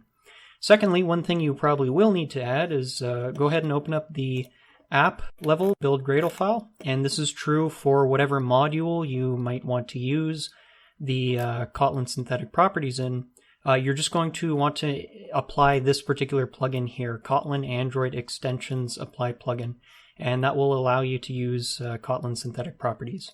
So the View class that we'll be writing today is called Login View, and I just want to make one more final note here. There are two functions in it, so in particular I'm talking about start sign-in flow and onActivityResult, and we're actually not going to be coding out those two functions, and the reason why is that I'm going to go over those when I talk about implementing Firebase with Google Sign-In Provider. So we won't be coding these two functions here in this video, but like I say, we'll get to that eventually. Okay, so what I would like you to do to get started here is you can either make a new file with a slightly different name for Login View, because that's what we'll be rebuilding, or what you can do is you can just select everything under the package declaration here, just scroll down and have a good delete, and that will be our starting point for today's tutorial. Alright, so the first thing we'll be doing is we'll write out the class declaration. So go ahead and type class login view extends fragment, like so. Just line that up a little better. And of course we will have to import the appropriate library. So in my case I'm using the Android X library, so go ahead and pick that. So the next thing we'll need to do is we want to add a reference to our view model, and we'll have to use a late init var for that. Also in general, since I don't want anything else kind of messing around with this particular reference, we're going to make it private. Private basically just means that we can only see it in this particular class. Alright, so when we're working with fragments, we need to tell the fragment which layout to inflate. Now, if you're using data binding, there's a slightly different process for this, but what we're going to do today is we are going to override the onCreateView function, like so. And really appreciate that autocomplete there. Alright, so go ahead and select everything after this return statement here and delete that. So what we're going to do instead is we are going to inflate a specific layout. So we're going to take the passed in inflator, and we're going to say inflator.inflate. And the resource we're going to give it is we're going to point to the fragments layout file. So we're going to type r.layout.fragment.login. Now it's going to be complaining because it wants to import R, so you can go ahead and do that. I just hit Alt-Enter there to import it, and that's satisfied that particular problem. And then we need to give the container, so this is where the view will be inflated into. And then we're going to type false for attach to root. Now this particular option, false for attach to root, can be a little bit confusing for people, but just understand that most of the time you want to leave it false, and it will still actually appropriately add our fragment to the activities view hierarchy, so don't worry about it. Anyways, what we'll do next is we'll begin writing out our onStart function. So again, I'm going to type override fun onStart, like so. And so what we need to do at this point is we're going to already start to refer to a couple different views in the XML layout from our onStart function here. So what we need to do is we need to set up our synthetic functions. Now luckily this is like seriously one of the easiest things to do ever once you've added the library, as we discussed before. So all you need to do is just go up to your import statements here. So what we're going to write is we're going to type import kotlin_Android.synthetic.main.fragment_login.**. So in case you're curious, the asterisk is basically saying whatever is a, for lack of a better term, member of fragment login, then we want to import all of those things. So effectively what that's going to do is if I open up fragment login here, which is the actual view,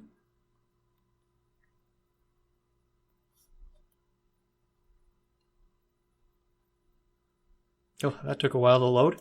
So basically what's going to happen is we can now refer explicitly to these particular view IDs. We don't need to do any find view by ID stuff. All we need to do is just add in the appropriate layout and we're good to go.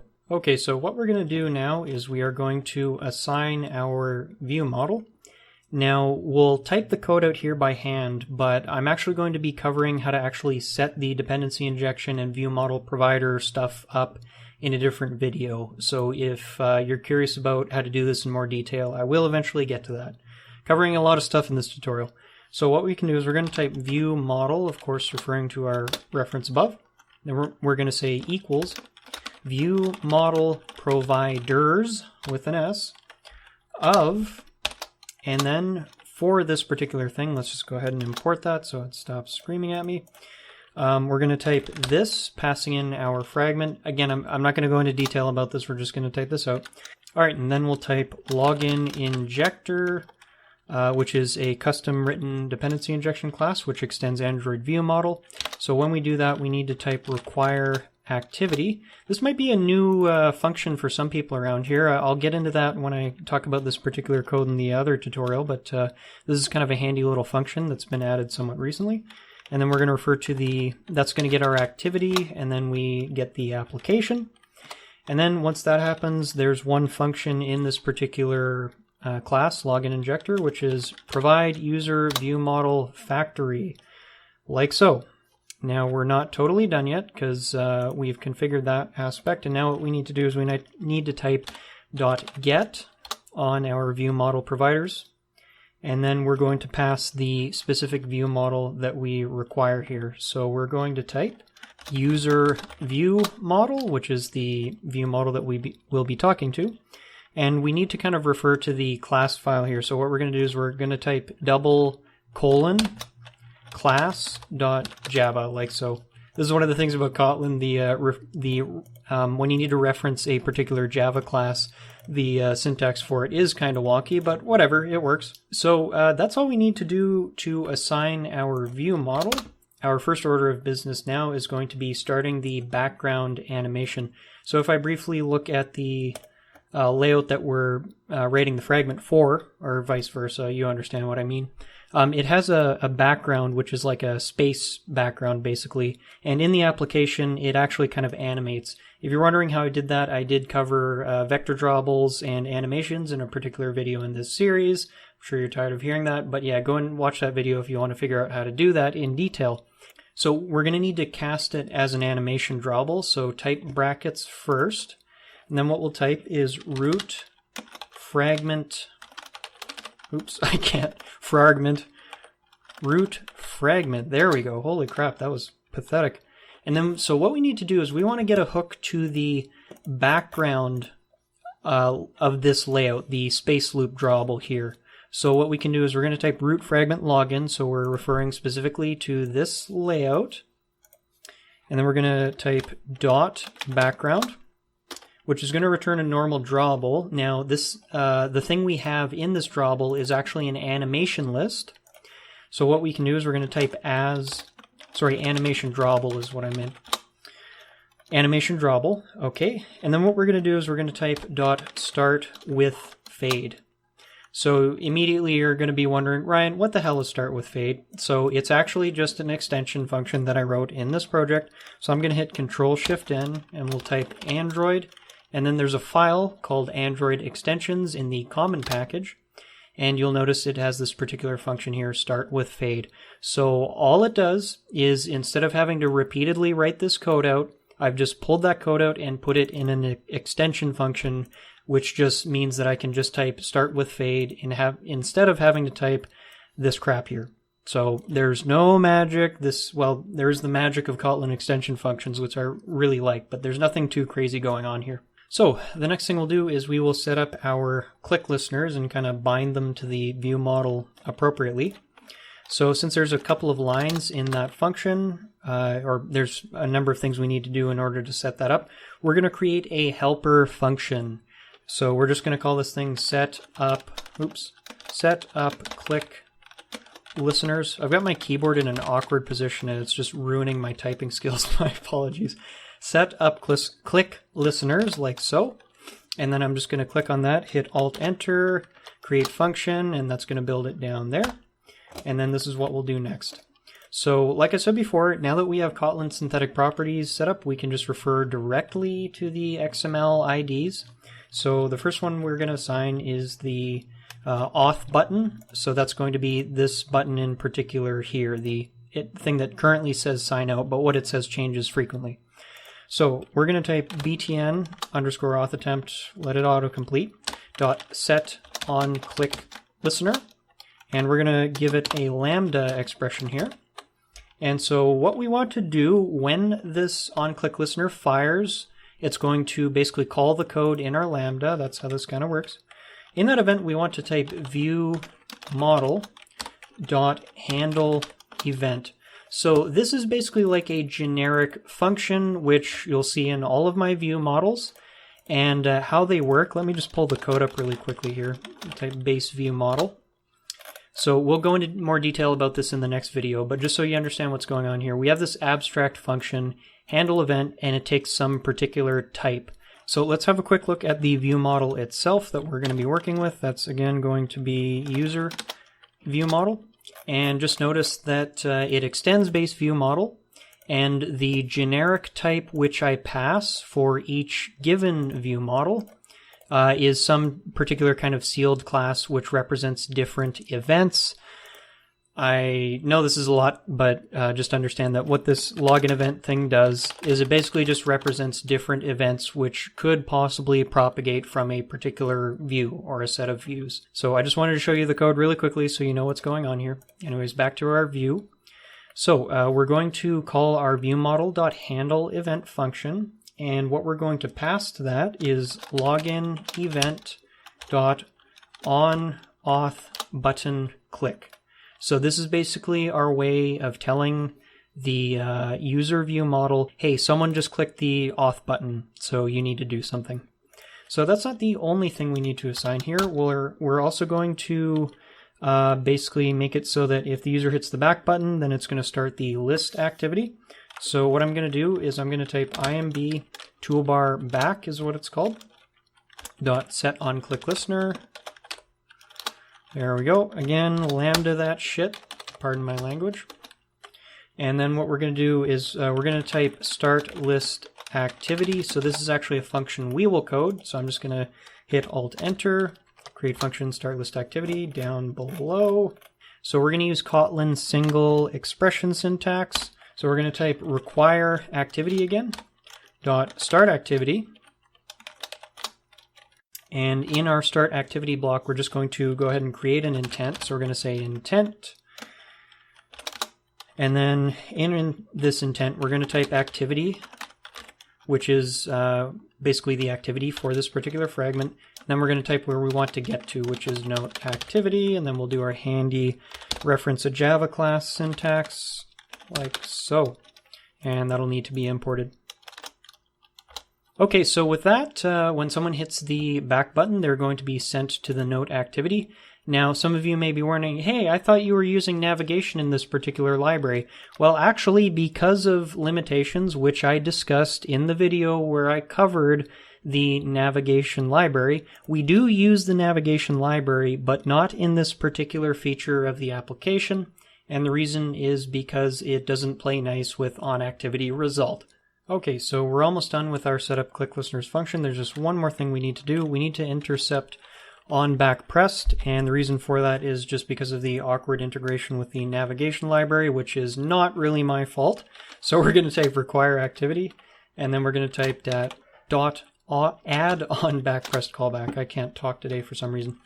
So we're going to have to monkey around with this a little bit. So we're going to basically put some parentheses here around our lambda. We will still need the lambda expression. So for the first parameter, we're going to type view lifecycle owner, and that's a property of our fragment here. So if you're wondering where that's coming from, that's where it's coming from. And then we need to create an onBackPressed callback from our lambda. So we're going to type onBackPressed callback. Actually auto-completed this time, that was handy. And then what we'll do inside of this onBackPressed callback is we're going to type start list activity. And this thing's complaining because this function must return a Boolean, and the Boolean that we'll be returning is true. So the reason why we return true here is because we're basically telling the operating system, hey, don't worry about handling that back click event. We've got it covered. Don't do your thing. Anyways, let's move on here. So the next thing we'll do is we're going to write our basically another helper function called observe ViewModel. And what this particular function is going to do is we are going to observe some view models. So I'm just going to hit Alt-Enter, create function down below. So basically what we're going to be doing here is we want our view to pretty much attach to, if I can find it here, pretty much every publicly visible observable that our user view model possesses. So basically what that's going to look like is we're going to be typing ViewModel. So the first one we'll do is sign in status text dot observe. So we're going to pass view lifecycle owner, which is a property of this fragment, so it knows to pay attention to that particular lifecycle. And then we're going to create an observer lambda function. And so again, this is basically just what do we do when this particular observable publishes data. So how do we handle the data? And this is where this particular style of view model is really quite handy, because basically all we do is we just bind it directly to whatever gets passed in. So in this case, I'll type up here that if you don't understand how lambda syntax works, just understand that whatever gets passed in here is inferred to be this variable called it. So for the first one, I'll actually give it a different name than it. We're just going to call this text. And then I'm going to hit the arrow thingy here. And then we're going to type, we're going to leave it like that. And that's going to assign the name text instead of just using IT. I'm just doing this so hopefully you kind of understand what's going on. So this particular field that we're working with here basically dictates what is displayed in this text view down here. I know that's hard to see, but this basically login status display down here. So what we can do is we can refer to that particular view. So LBL login status display. Then we're going to get its text property, and we're going to assign that to text. So for the rest of them, we're going to use the it syntax, but I just wanted to demonstrate that here in case anyone's confused about that. I did do a video about that, what does it mean in Kotlin, so you can go and check that out if you like. So what we'll do is we'll type out another observable here. So we're going to type ViewModel.auth button text. So this is going to be the text for this button here that currently says sign out. And it's the same process here, so we're going to type observe, give it the view lifecycle owner, give it a hook to our fragments lifecycle, and then we're going to give it another observer. And in that observer, so now we're referring to btn auth attempt, and then we're going to say dot text equals it. So the rest of this observe view model function is just a whole bunch more LiveData.observe functions. So there's nothing really new there, and I don't think there's actually any point in us typing that code out together. What I'm going to suggest is if you would like to practice, maybe try implementing the rest of this function yourself. And what you need to do is you basically just need to write one of these statements, one of these observe statements for basically everything you see here. Now, just one important thing to note, these two LiveData observables here, as opposed to, well, actually this one does affect the user interface, but this one in particular is actually just a way to communicate back to the view based on what happens in a particular auth state. So we're going to learn a little bit more about that in the next video where we actually write out this view model. But yeah, that's basically all I wanted to cover in this particular tutorial. And you're watching video number 7 of my Android 2019 tutorial playlist. So in this video we're going to be looking at wiring up the view model, and in the previous video, number 6, basically we'll be writing the view model that we hooked our fragment up to.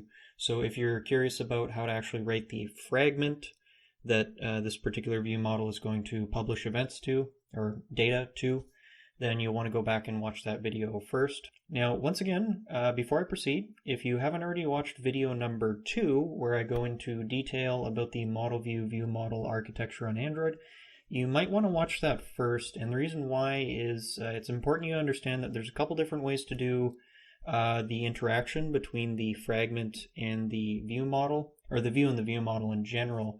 And the approach we're going to be taking today is basically good in a situation where you don't need to reuse your view model, and you would prefer to have a fairly simple view which doesn't have a whole lot of logic. So basically, like I explained in detail in that video, what we'll be doing today is we'll write a view model which basically allows us to pull pretty much almost all of the presentation logic of the fragment, the view, out of the view.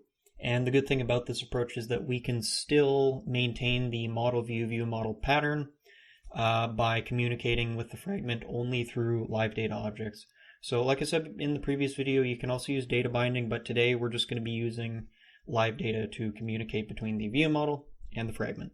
Alright, so before we proceed, you may want to grab the repository or the code that we'll be working with today, link down in the description box below, and you're going to want to either clone or download that particular project and pull it up in Android Studio or whatever is your preferred IDE.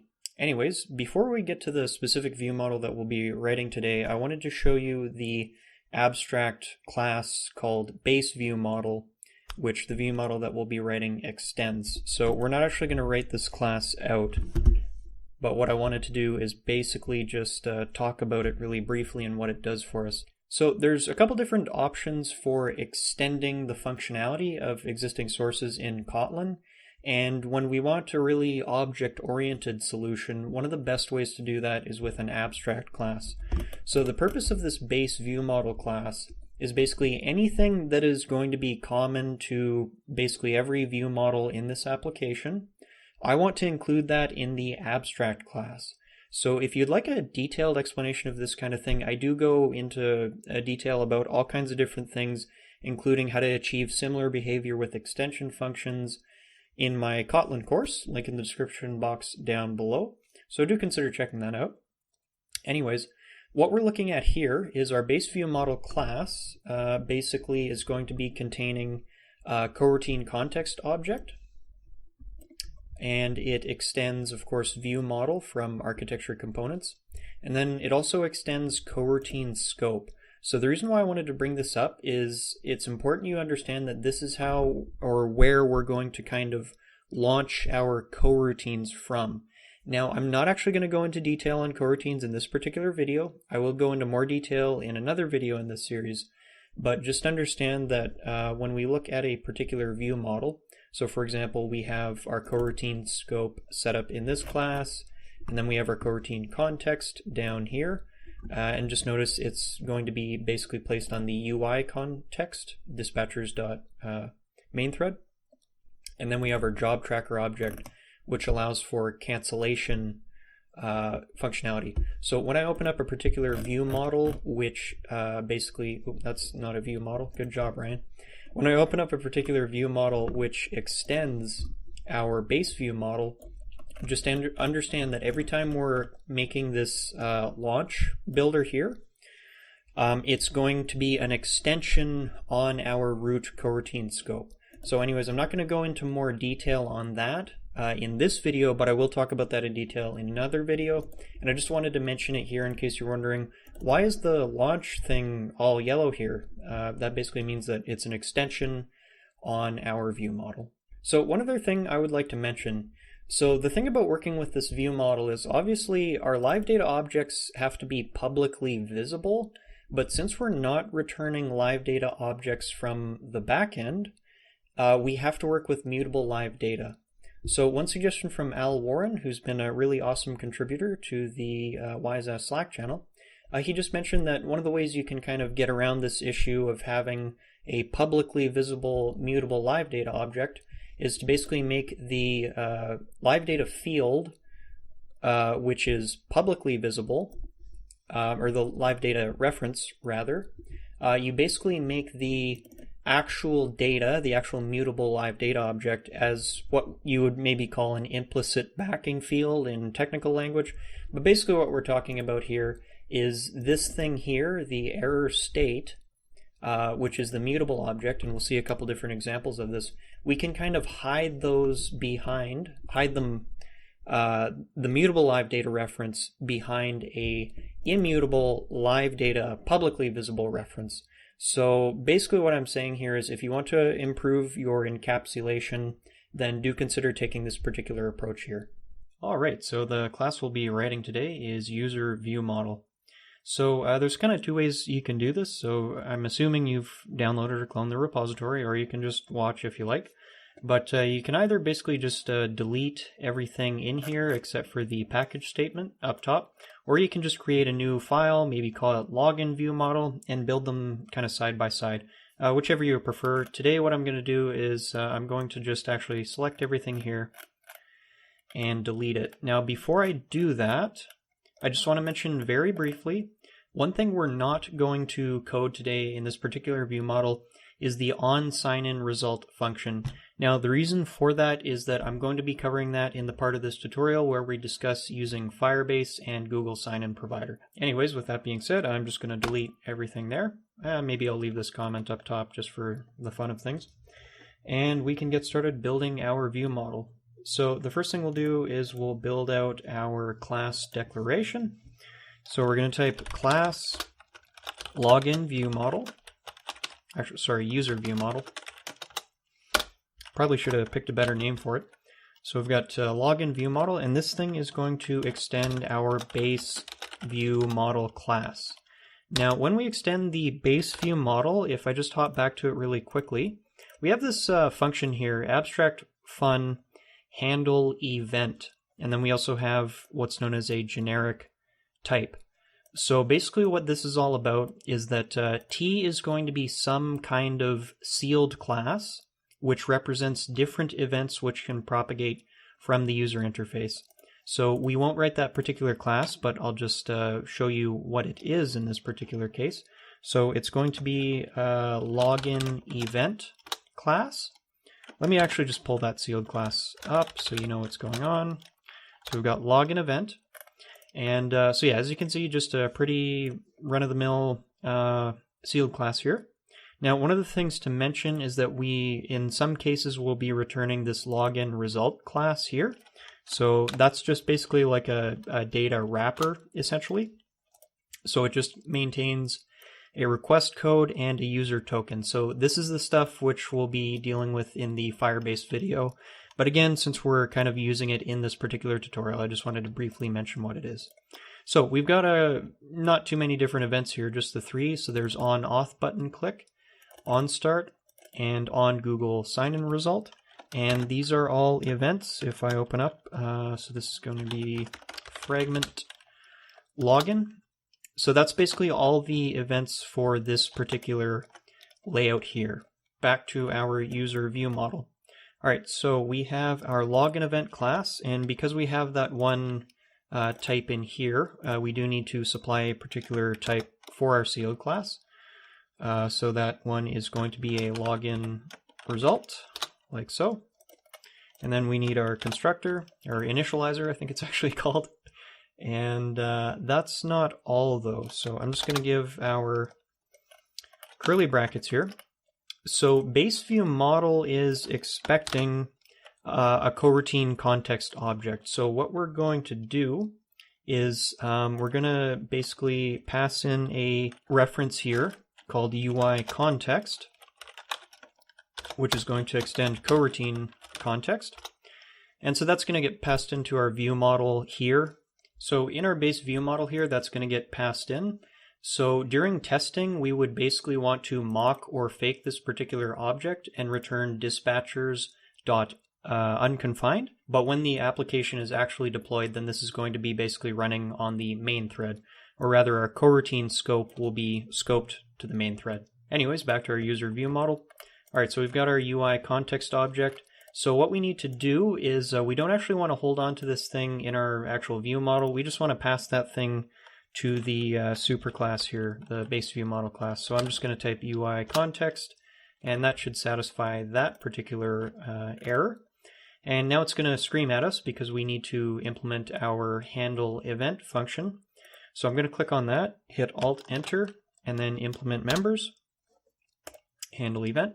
And there we have our handle event class with the appropriate sealed class accompanying it. All right, now there's one more thing we need to do with our constructor. So the way that we actually get data basically in and out of this particular view model is through a repository. Again, I will go into more detail on this in its own particular video in this series, but what we're going to do is we're going to type val repo, and that's going to be of type iUserRepository. Alright, so we'll actually get to coding our handle event function a little bit later. What I wanted to start with here is the various ViewModel objects, or sorry, the various mutable live data objects that we'll need to be working with. So let me write one out here and then we'll talk about how this kind of works. So the first one we're going to write is the actual data model which this particular view model holds on to. And we are going to make that one private because I don't want that one to be tampered with whatsoever except for within this particular view model class. So we're going to type private val user state, and that's going to equal mutable live data, and the type is going to be user. So if you're not familiar with live data, so basically how this works is it's going to pretty much wrap some kind of object. It could be a string. In this case, it's the user data model. I'll just open that up really quickly here. And it's just like a really simple data class which has a UID and a name. So this mutable live data is going to basically wrap that object. It's complaining because I need to add that. And then that's how we'll actually kind of persist the data in this view model. Now, some of you might be wondering what's the difference between mutable live data and live data, and when should you use them? So I would basically put it like this. Live data is essentially an immutable class. So basically what that means is that you can't change a live data object sort of within the class that's holding it.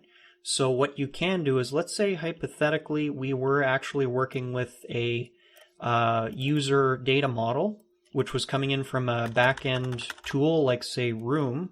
So the important thing to know here is if we were returning a live data object from the backend, then you would want to make this live data. But in this particular case, since we're returning an object, just the user object, which isn't a live data object, that means we need to make our live data mutable. So this basically means, as you'll see in a moment, that we can actually, from within this class, change the particular value that our mutable live data object wraps. Okay, so we've made our actual data model wrapped by a mutable live data object. And then what we need to do is we basically need to write out a couple different more live data objects with the goal of basically covering all of the different widgets and control operations, control logic, which our view will need to implement or listen to, essentially. Okay, so what this particular thing is going to look like is we're going to type internal val auth attempt. So the reason why we're using internal is I basically want these things to be visible by anything within this particular module. So for example, our fragments. But just for better encapsulation, we're making it invisible outside of any other context. So anyways, we've got internal val auth attempt, and then that's going to equal mutable live data again. Now for the type here, we're going to use unit. So why exactly would I use unit? This is very similar to like void in Java. Not exactly the same, but quite similar. In fact, it does get mapped to void in when it's decompiled into Java. Anyways, how this thing basically works is I suggest using unit when you want to trigger some kind of event, but you don't actually care about any particular value being passed into that event. So what I think I'll do is I'll just show you really quickly what this looks like in the view. So if I look at auth attempt here, just notice that we're not actually returning any kind of value. There is kind of an it, which is of type unit, that will get passed in here. But in this particular case, all we want to do is we just want to call a particular function when this particular mutable live data is changed. So we're changing it and triggering the function, but we're not actually changing it to a particular value. Anyways, what I'll do next is I'm just going to hit Control, just put my mouse right there, and then I'm going to hit Control D, which will copy the line. And then we're going to have a second control logic observable here. So this is going to be called start animation. And again, that's just going to return unit, same idea. All right, so we have our two control logic fields here, or observables, or whatever the hell you want to call them. And in case there's any confusion here, the reason why we're doing this is we need some way to call back to the view. So in this way, we can call back to it indirectly. Anyways, we need a couple more mutable live data objects. So in this particular style of building view models, we basically want a live data object to represent every item in the layout that we're dealing with here. So I'm just gonna again open up, let's do Control-Shift-N, and let's see, Fragment login. So what I'm saying here is we basically, the way I actually built this thing is I said, okay, for every item in this layout, every widget which changes, we need a mutable live data object to basically represent the value that it will have. So in this particular case, we have this animation drawable here. We have this text view, which basically just displays the current login status. And then we have this auth button down here, which is how we trigger auth events. And this thing's text will change as well. So it follows that we'll need a mutable live data object for each of these things. So what we'll do is, so I'm just going to type UI binding here because that's basically what we're doing. And then we're going to again use internal val sign in status text. So that'll be for our sign in status text view. And that's going to be a mutable live data object, and it's going to be of type string. Perfect. Now, since even the animation drawable, we're going to be giving it a URL to a particular resource, all of these things are going to be strings. So again, I'm just going to hit Control-D twice, like so, and we're just going to update the names here. So the first one is going to be auth button text. And by the way, pick good names for these things. Like, don't do short, ugly names that leave people guessing about what they mean. Then we have the satellite drawable, like so. I could actually probably pick a better name for that one too, to be honest, but that's okay, good enough. All right, so we have our live data objects, and then what we'll do next is we'll get started kind of working with our handle event function here. All right, so what we'll do next is we will code our handle event function, and that way you'll get to see our sealed class in action, how it actually works. So what we're going to do, so there's a couple different things going on here. What I'm going to do is I'm going to stub out the presentation logic functions, and then we'll kind of implement those towards the end here, but we can actually get started with them. So we're just going to type show loading state, and I'm going to hit Alt-Enter, create function show loading state. And I'm actually just going to leave this to-do function here. This is actually quite a handy function because if we do end up calling this particular function when we've forgotten to implement it, then we will actually get an error popping up, which is actually what we want. We want to know if this thing has been implemented or not before we ship the application. So anyways, we're actually going to, as I say, we're going to implement these functions a little bit later. What we'll do now is, so this is kind of the main point of using a sealed class, is we can represent a number of different finite states that this sealed class can represent, and that can represent different events in the front end or back end of an application. So I use sealed classes all of the time, and if you're not familiar with them, you probably should be if you're writing Kotlin. So what we're going to do is we're going to use a when matcher. So we're saying when event, which is what is passed in here. Then we'll give it some curly brackets. And then this is where we list out our different cases. So this is quite like a switch statement in Java and C# and those sorts of things. So we're going to type is login event dot onStart. So we're basically just going to make a function for each of these objects here and the data class as well. And then we do an arrow sign thingy. And then what we're going to do is we're going to type get user. So we'll need to code this function out. And what I'd like to do first is I'm just going to hit Alt-Enter again, create function get user. And then we'll just finish off this particular handle event function before we get to that. So we have two other cases. So again, I'm just going to hit Control-D, just speed things up a little bit. This one's going to be on auth button click. And in that case, we're going to type on auth button click. And again, click on that, hit Alt-Enter, create function, cool. And then for our last event here, we have on Google sign-in result. So in this particular case, we're going to type in the on sign-in result. And then how do we actually get data out of our sealed class here? So what we can do in this particular case is we type on sign-in result. And then by saying this is clause here, this actually will cast our event to the on Google sign-in result if it does happen to be that particular class. How we get our data out of that is we say event.result, which returns our login result object here. Okay, and that's the property right there.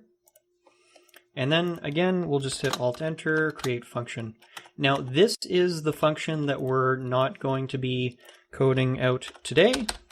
So I'll just make a note here, not coding this one today, but in a later video where we talk about Firebase and coroutines and stuff like that. All right, so that is our handle event function. And then what we'll do next is let's go ahead and get started with our get user function here. So for get user, we are going to be talking to the repository object up here, repo. And let me just open that up really quickly. Note repository, sorry, this is user repository. And just notice that these things basically, they're all suspend functions. So we're getting into coroutines land. So in order to actually call these suspend functions, we need to basically use some kind of coroutine builder, generally speaking. In this particular case, since we have configured our base view model to be our root coroutine scope, and our user view model extends that, and I do recommend this approach for coroutines, we need to basically make this function into a launch builder.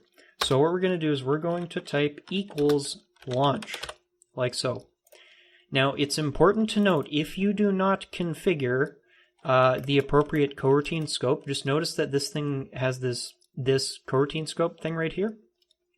If you do not configure that properly, things aren't necessarily going to work the same way. You're not necessarily going to be constrained to the appropriate coroutine scope, and I do not recommend you use globalscope.launch. So what we're going to do, it's actually really simple the way I build applications. So we're just going to type val result, which is going to be, we won't specify the type here. We're going to say val result equals repo.get current user, like so. So if you're wondering what the type is here, we're returning this result wrapper. So this is a result wrapper that I've written myself. There's a couple different libraries and stuff like that you can use. I'll just open it up really quickly, result. And it just basically represents a value, so like a success case, and then it represents an error, so like an error case, big surprise there. And then the way that we actually use it is with this handy build function. So anyways, that's what we're going to be returning, but more specifically, it's going to return either an exception or a nullable user object. So why does it have both exception and then a nullable user? Well, the reason for this is that we might end up checking our Firebase auth for the current user, and there's no current user. So in that case, we would return null. This isn't necessarily an error case. Maybe the user just hasn't logged in yet. So I'm trying to be a little bit more specific. If there's an actual error occurring, then I want that to basically be a different path that the event stream takes. So anyways, what we're going to do is we're going to hop back to user view model. So how I like to use these result wrappers is, again, we're going to use a when matcher. So when result is, oops, not OS, result.value, like so. Then in that particular case, we have a block going on here. So there's a couple things we need to do here. If we actually get a user object from our repo, the first thing we want to do, whether it's null or not, is we want to say user state.value. So this is the value of our user state object here, and this is how mutable LiveData works. So we can say user state.value equals result.value. So what we're doing is we're taking the value out of our result, obviously, and then we're just assigning it to our mutable live data object. So that fixes up our the state of the view model here, but of course we're still going to need to update everything else appropriately. So in particular, we need to update our UI binding. So how we're going to do that is we're going to basically represent the user interface with a couple of different finite sort of states. So what we'll do is we're going to write out all of those one after another. I'm just going to actually stub them out first off. So what we're going to do is we're going to hit enter again. So the first thing I want to know is this thing a null value, which again isn't necessarily an error case. And if it's a null value, that means the user is currently signed out. So we're going to type show signed out state, like so. Then we're just, again, going to hit Alt-Enter, stub that function out. And then we'll add an else case. So we're going to say else show signed in state. There we go. Just stub that bad boy out. Awesome. So the only other thing we need to do here is we need to handle our error case. So we're going to say is result.error. If that's the case, then we want to show error state. Cool. All right, there we go. And as you can see here, we have all of our different UI state functions coded out. Okay, so we're still not ready to implement these particular functions yet. What we'll do first is we'll implement our on/auth button click function. So basically what this is going to look like is we're going to type if user state.value, which is our mutable live data object, equals null, which means that the user is not logged in, then we want to call auth attempt dot value equals unit. So what that's going to do is it's going to trigger the auth attempt observable in our login view here. What that's going to do is that's going to call the start sign in flow function down below here. And this basically prepares the application to open up basically a new sort of activity using onActivity result. And what's going to happen is the user can basically choose to sign in with their Google account. And then once that process is ready, then that result will be propagated to onActivity result when the activity returns. So anyways, going back to the view model, that's what we're going to trigger here. So if user state value is null, the user is currently logged out, and they have pressed this particular button here, except it would say sign in, for example. And that starts our sign in process. Now, if the user if the user value is not null, then that means the user is currently logged in and they want to basically log out. So in that case, we're going to call sign out user. And let's just code that function out. So once again, in order to actually sign the user out, we need to talk to the repository object, which means once again, we're going to be dealing with our suspend functions. So we can go ahead and make that into a launch coroutine builder, like so. Just get rid of that there. And so what this thing is going to look like is very similar to get user. We're going to type val result equals repo.sign out current user. And then we're going to use our when matcher. So when result is his result.value do something. So in this particular case, what we're going to do is we're going to type user state.value equals null. So in this case, we're not actually returning a value. We just want to know if the user was successfully signed out or not. If they were successfully signed out, then we just want to make sure that the view model reflects that. So we type user state.value equals null, and then we're going to again call our show signed out state function. Cool. Then we'll handle our error case is result.error. And then again, we're just going to call show error state, as you can see there. So that's it for the different control logic functions that we're going to be coding out today. There is, of course, the on Google sign-in result, but as I said several times, we're going to cover that in a different video. The last thing we need to do is we need to actually code out our different states here. So I'm actually going to select all of this, hit Control X, and I'm going to bring it up top to just below our view model objects here. And then we'll get started. All right, it's time to code out our presentation logic functions.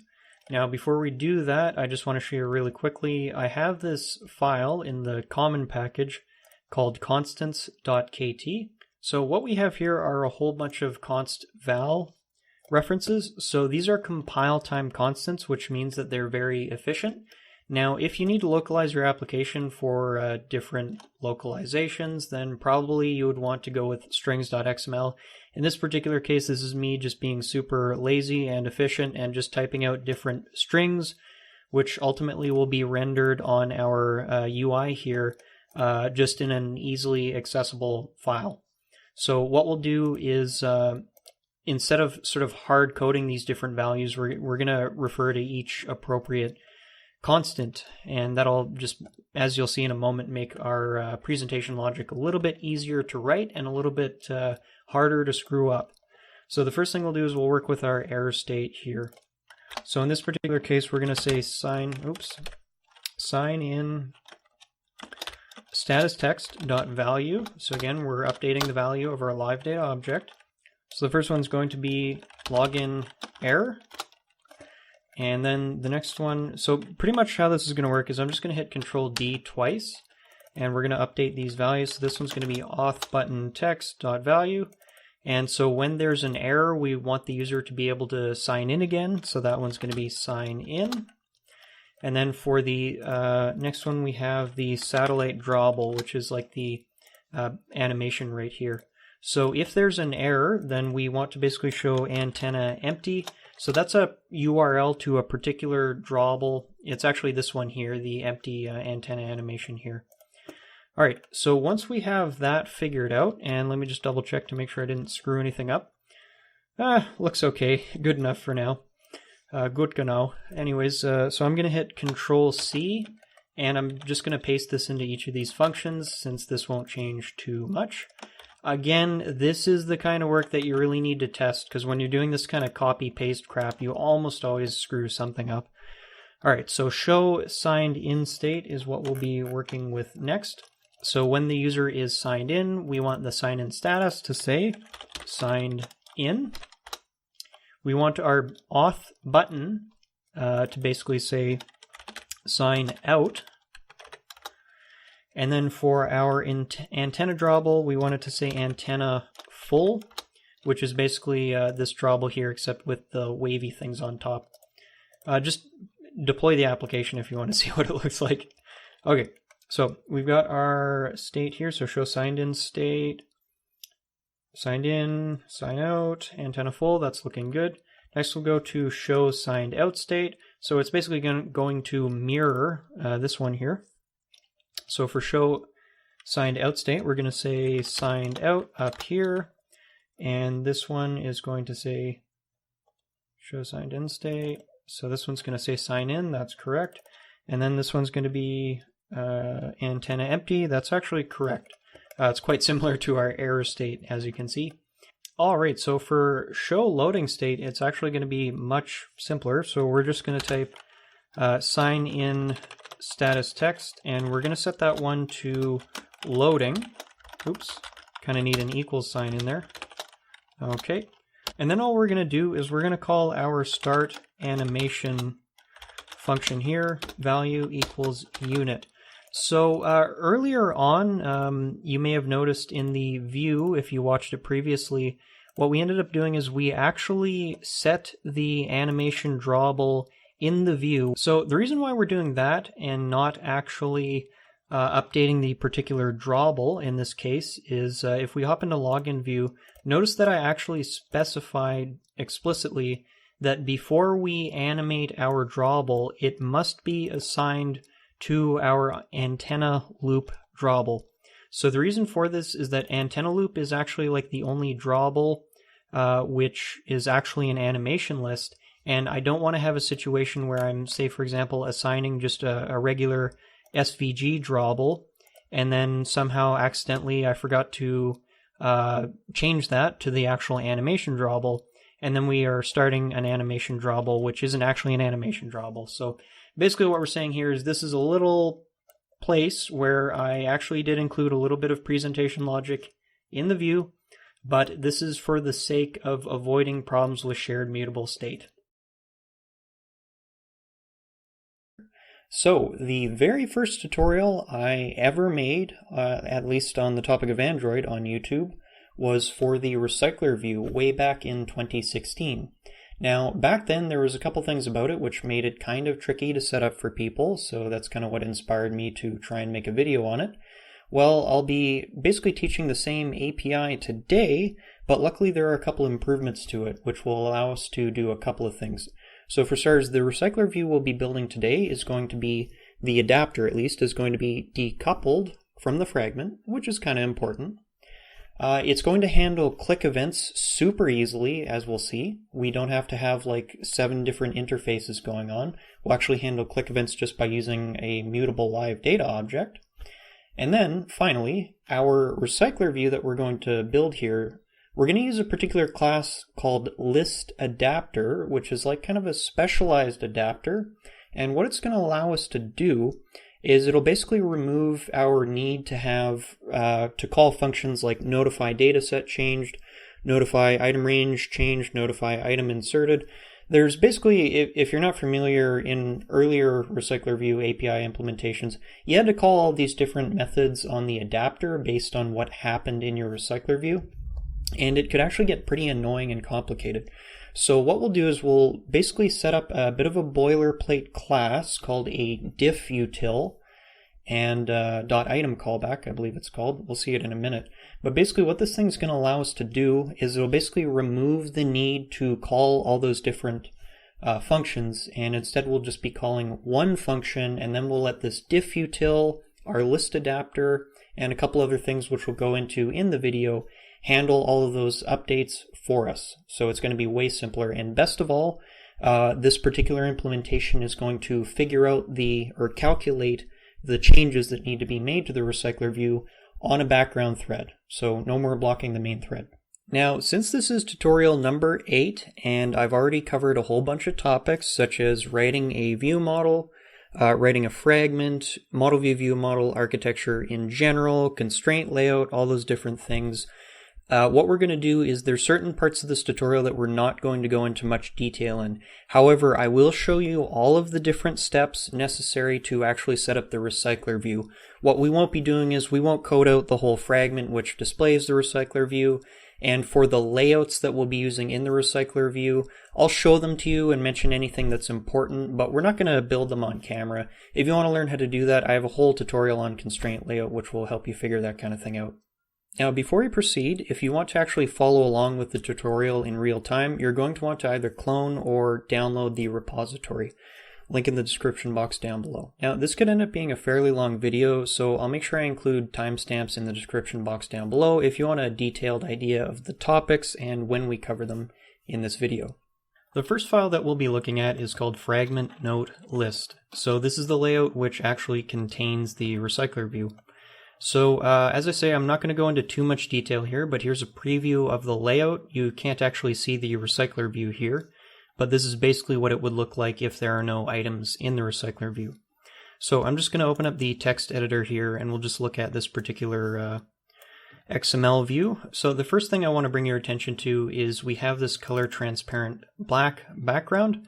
So what I wanted to do here is, instead of just setting the alpha of which alpha means opacity or the degree to which something is transparent, instead of just setting that directly on the RecyclerView and kind of blurring things, I just wanted to make sure that the background of the RecyclerView basically made the elements in it a little more viewable, a little more visible, but you could still see the space background behind it.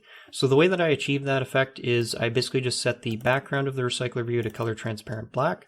And if I open up colors.xml, that's basically just the color black with a hex value of 52 for the opacity. So in the sense, this is like setting the alpha except only for the background image. So the second thing to point out here is that I've specified a linear layout manager in the XML. So I used to do this in the Java or Kotlin code, but I actually find it simpler to just do it declaratively in the XML in this particular case. And notice that I'm using a linear layout manager. Depending on what kind of layout manager you use, that will kind of dictate how your Recycler view behaves and how it kind of arranges the different items within it. Final thing to note here is that I've specified the default visibility of this particular view to be invisible. And as I explained before, that's because when there's no items retrieved from the database, then I basically just want the Recycler view to be entirely invisible. Alright, so the next file we'll be looking at is itemNote.xml. So again, I'm just going to talk about some general things, but we're not going to actually code this particular view out. So the first thing I wanted to mention is that both the primary graphic and the little icon down here are Vector Drawable resources. So I have a tutorial on that, and you can go and watch video number 3 in this series if you're curious about how to set these up. But just to explain really quickly how they work, basically they will scale to pretty much any screen size within reason, and they won't lose quality or anything like that. And the best part about that is that all of that happens through one single drawable resource, so we don't need to specify resources for different screen sizes with Vector Drawables. Now, looking at some of the more specific details here, I just want you to note a couple of things. So the way that I arrived at the general dimensions, margins, padding, and those sorts of things is I basically went to the Material Design Guidelines website and pretty much copied what they did. Now, I do align things a little bit differently than what they suggest, and so what I recommend is if you want to figure out how to align these things appropriately, go check out what their guidelines are, start from there, and then tweak things a little bit in order to get the effect that you prefer. So there's one last thing that I want to mention about this file. If I scroll down to our primary text view here, I just want you to notice that I've specified single line equal to true, and then I've specified ellipsize.end. So what exactly is ellipsize.end? This is kind of important if the text in your Recycler view may end up being longer than the screen. What ellipsize means is it's just whenever the text kind of cuts off, it's just going to add a ... or ellipses as they're known, and that's just going to make our Recycler view look a little bit prettier in the event that the text is too long for the screen. Okay, so we will end up coding the adapter by hand, but there's one little boilerplate class here which is necessary to write before our ListAdapter. And basically what it is it's a diffutil.item callback object. So don't let all these scary names confuse you. All this little class here does is it basically takes in some kind of data model. So let me open up Note. So Note is basically the conceptual data which each item in our Recycler view will represent. So whatever data model you're trying to display, so it could be like a user, it could be an exercise, it could be a note, for example. You're basically going to want to create a diffutil .item callback object, which basically includes that particular data model as a generic type here. So what is that going to do? All it's going to do is it's going to allow you to have some way, if your data models have a unique identifier, which they probably should, of figuring out if an item at a given position has changed or not. So if that's not super clear, I think once I dive into the source code of the ListAdapter, you'll probably understand how it kind of works. All you need to understand here is that if you want to set this thing up properly, whatever data model you have needs to have some kind of unique identifier. In this case, I've chosen the creation date of when the user basically creates the new node to be its unique identifier. And then at some point, as we'll see later on, some internal class is basically going to use our callback object here in order to determine what items in the new list are different from the old list type of thing. Okay, so in a moment we're actually going to basically delete this entire class and then rebuild it. This is our adapter for our Recycler view. But before we do that, I want to take you through a bit of the source code of the ListAdapter class. So as we'll see in a moment, this thing is actually a subclass of RecyclerView.Adapter, but it's integrated with a note, or not a note in particular, but some kind of diffutil.item callback. And so as we'll see in a moment, that's why we needed to create that particular thing first. And what I'd like to do is I'll take you through some of the internals of this class so that you can actually understand what's going on here. So what I'm going to do now is I'm going to hit Control-N, and then I'm going to delete that because that's totally in my way. And what I'm going to type is ListAdapter. Now up in this checkbox here, you can see we have this include non-project items. So I'm going to click that, and I want you to notice that all of a sudden we have a whole bunch of different options that have popped up. So the one we're actually going to look at from the library, the RecyclerView library, is ListAdapter here. Okay, so what's going on here? So all of a sudden we're in Java land because this is a Java class, but what I'll do is I'll just kind of explain what's going on here. So the first thing I want to point out here is that this ListAdapter class, as I said before, extends RecyclerView.Adapter, so it's capable of behaving as a RecyclerView adapter. Now, the most important thing you need to understand with this particular class is that it has this async list differ member here called mDiffer. Now, there's two constructors we can use to create one of these list adapters, and the one we use accepts our diffutil.item callback object. That's important because it's going to basically create a new mDiffer member partly out of the callback that we supply. So in a moment we'll actually see how this diff callback actually saves us time and effort, but there's a couple other things in this class that I wanted to point out. So as I mentioned before, how we used to have to deal with our RecyclerView adapter when the underlying dataset that it's looking at changed is we had to call all these different functions like notify item inserted, notify item range removed, and all kinds of things like that. So this was really annoying and caused a lot of problems for different developers. And also the thing about using notify dataset changed is that it was a very inefficient function. So anyways, what we're going to do is, as we'll see in a moment, this list adapter, when we want to actually update the contents of the adapter, all we have to do is we just call this submit list function down here, and we provide a list which contains whatever data model that we're working with. So what I want to point out here is that when this function is called, it's going to call the same function on our mDiffer object, and then it's going to pass the list in. What we'll do next is we'll look at the async list differ source, and then we'll kind of see what goes on inside of there. Okay, so there's one more source class that we're going to look at and understand. I'm just trying to give you an idea of how this thing works under the hood. So I'm going to hit Control-N twice, and then we're going to look up async list differ here. So this is a pretty complicated class. All I want you to understand here is that this async list differ class has a main thread executor object here. And what that's going to do is it's going to allow it to call back to the main thread, and then we'll see it also is capable of doing work on a background thread.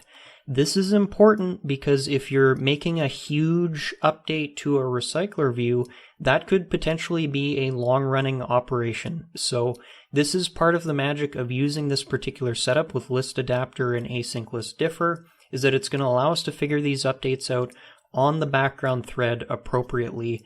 And you don't actually even need to know what's going on here. I'm basically just taking you through the source code as an extra step. So we have our main thread executor, and the only other thing I want to show you in this particular object here is I want to scroll down to the submit list function. And just remember, submit list is what we're calling on our list adapter, and then that's going to get called on our mDiffer member.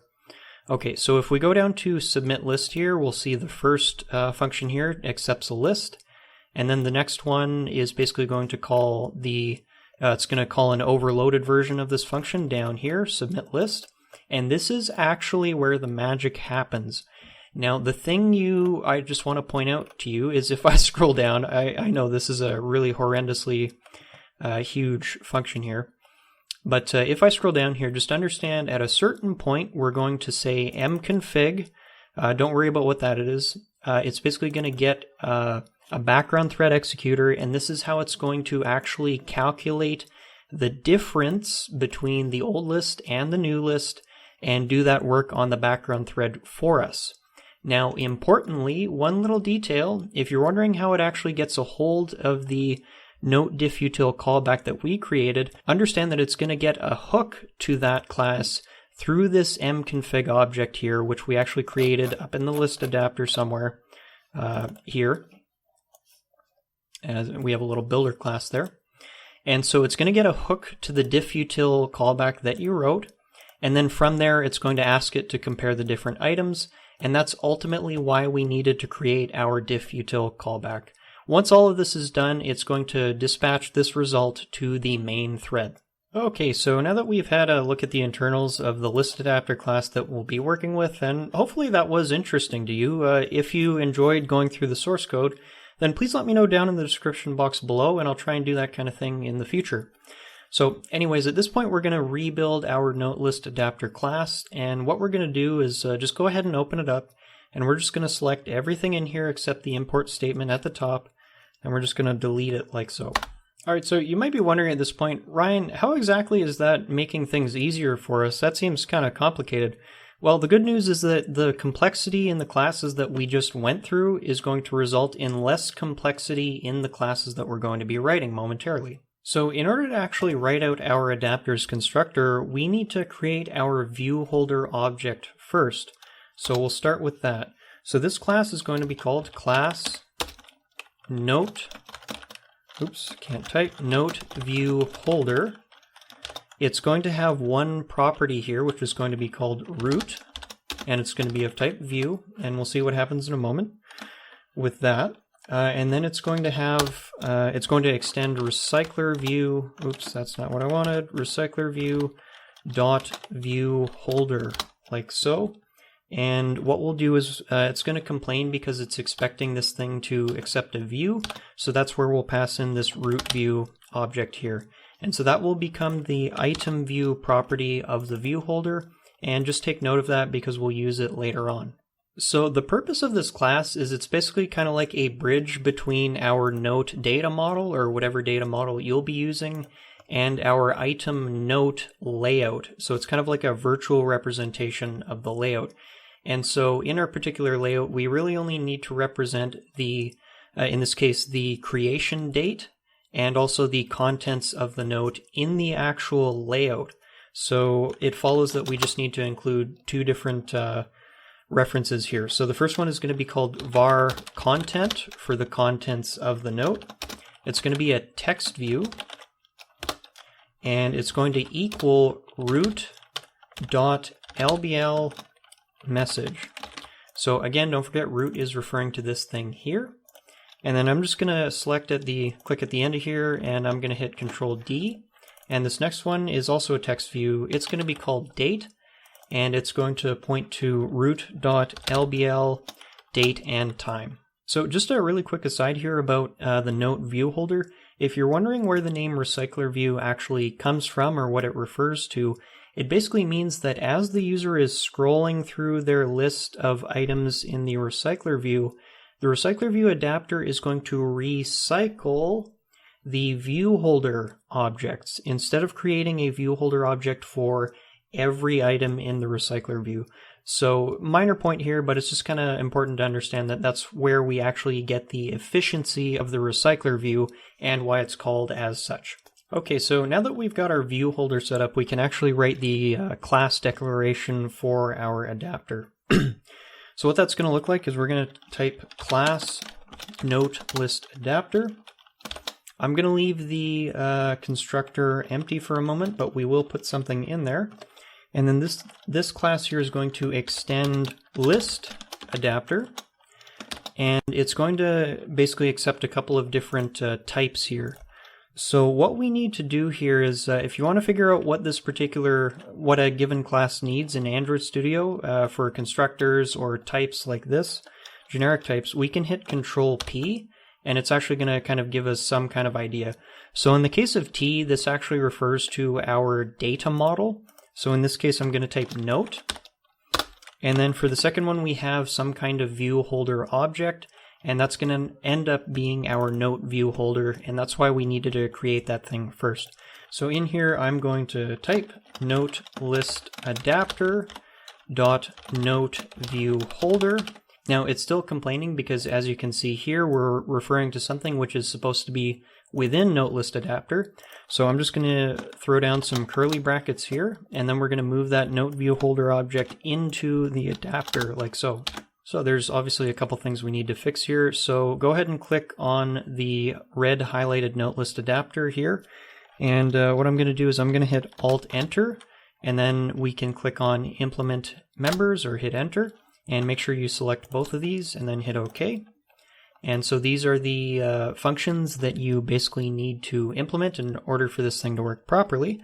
Notice how there's a couple fewer functions than compared to a normal RecyclerView.Adapter, and that's because some of those functions are actually handled inside this ListAdapter class. So we'll get to implementing those in a moment. There's another thing we need to deal with. So our ListAdapter is showing up red, and if I click inside the parentheses here and hit Control P, it's going to say that it's expecting some kind of diffutil.item callback object. So all we need to do in this case is I'm just going to type note diffutil callback, and then we'll add brackets at the end of it, and that's going to actually create an instance of the note diffutil callback object.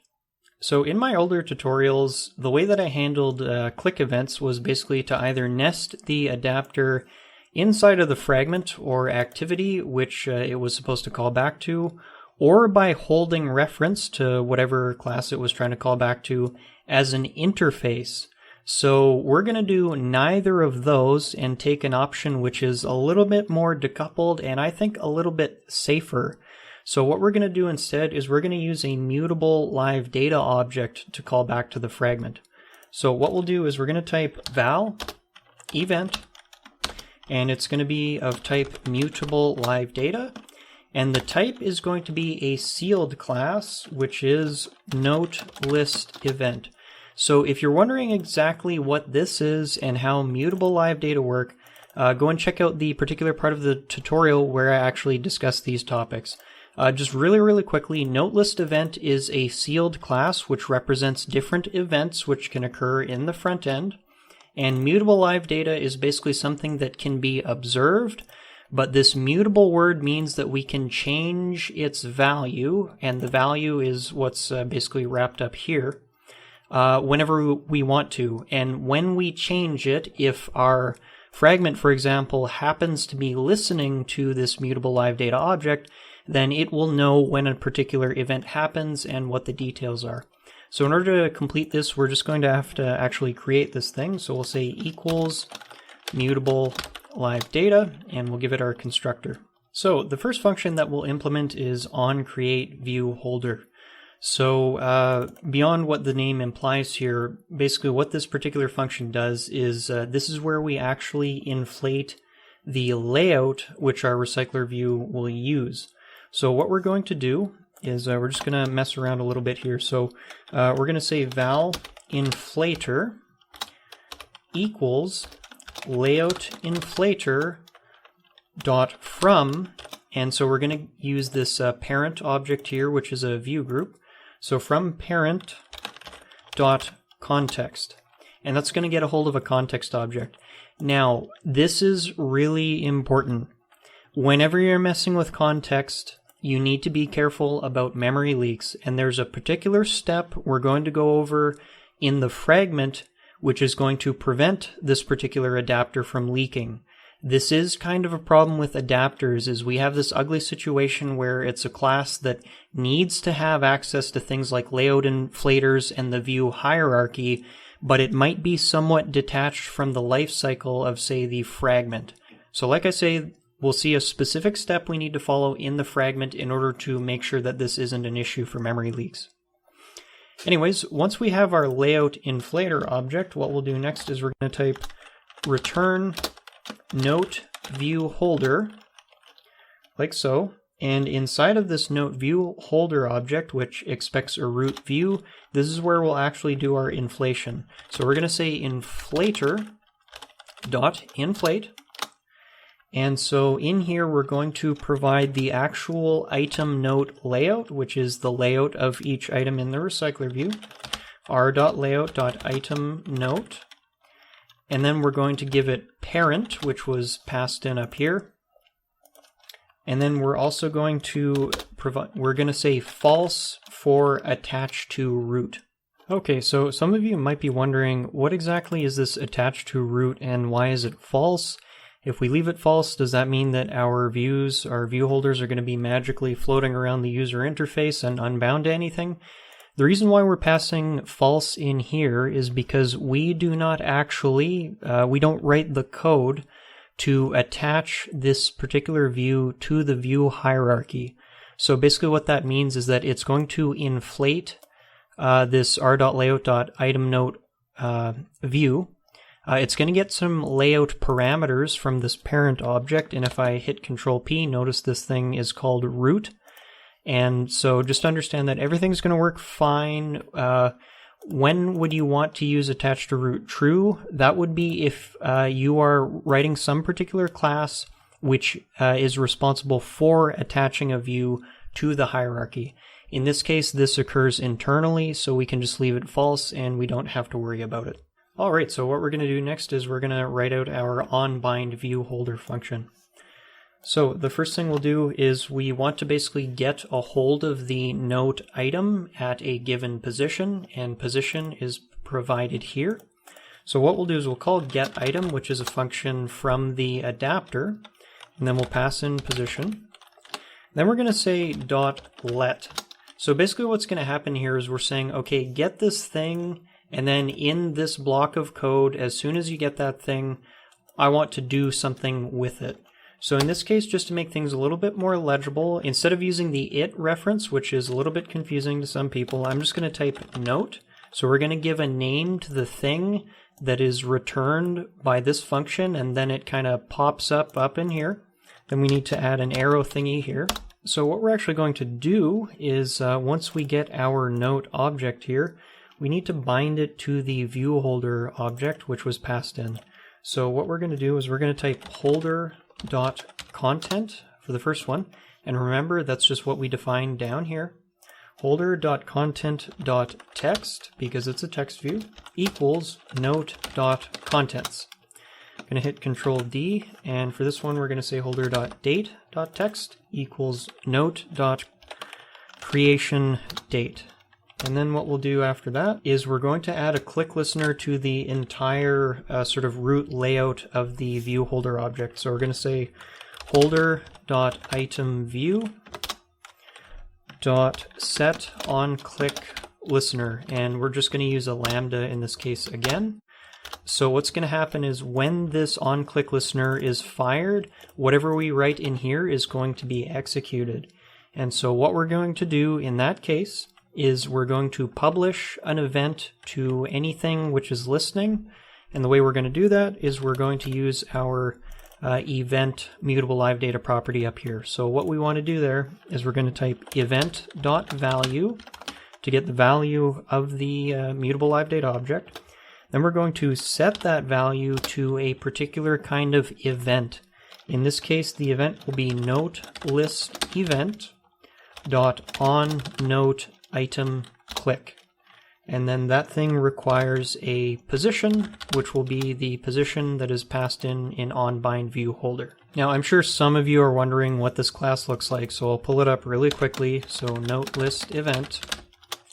And just understand it has a couple different events, basically any event which can occur in the note list feature of the application. And the one we used is onNoteItemClick. And as you can see here, it accepts a position as a property, which is what we pass into it. So that's actually it for our adapter object. So what we'll do to finish this video off is I'll take you through the fragment, which holds the RecyclerView and interacts with the adapter. Now, we're not going to code everything out because that would take a needlessly long time, and I've already explained how to code up fragments in a previous video.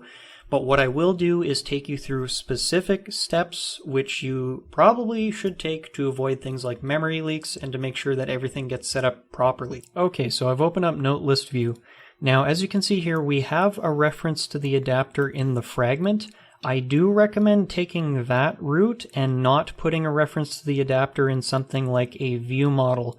The reason why is that you don't really want to be putting classes which have a reference to like layout inflator and context and the view hierarchy in something like ViewModel. So in this case, like I say, we're talking to it through the fragment here. Now, this is a really important step here. You can see I've overridden onDestroyView in the fragment. So what was happening is that after I got this thing all set up, I was getting a very strange memory leak, and I figured that out by using the tool Leak Canary, a very awesome tool. So I was trying to figure out what was going on here, and after a bit of Googling, I figured out that in certain cases, and again, this is just a feature of the fact that our adapter is tightly coupled to the view hierarchy and context and layout inflator and all that stuff. If you do not set the adapter property of the RecyclerView, and that's what this thing is here, to null, then chances are you may get a memory leak.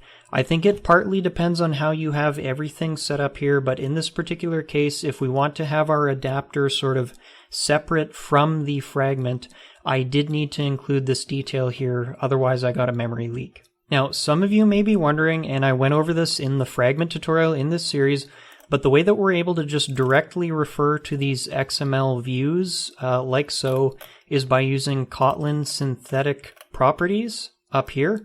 So go check the fragment tutorial out if you want an idea of how to do that. It basically completely eliminates find view by ID, which is really handy.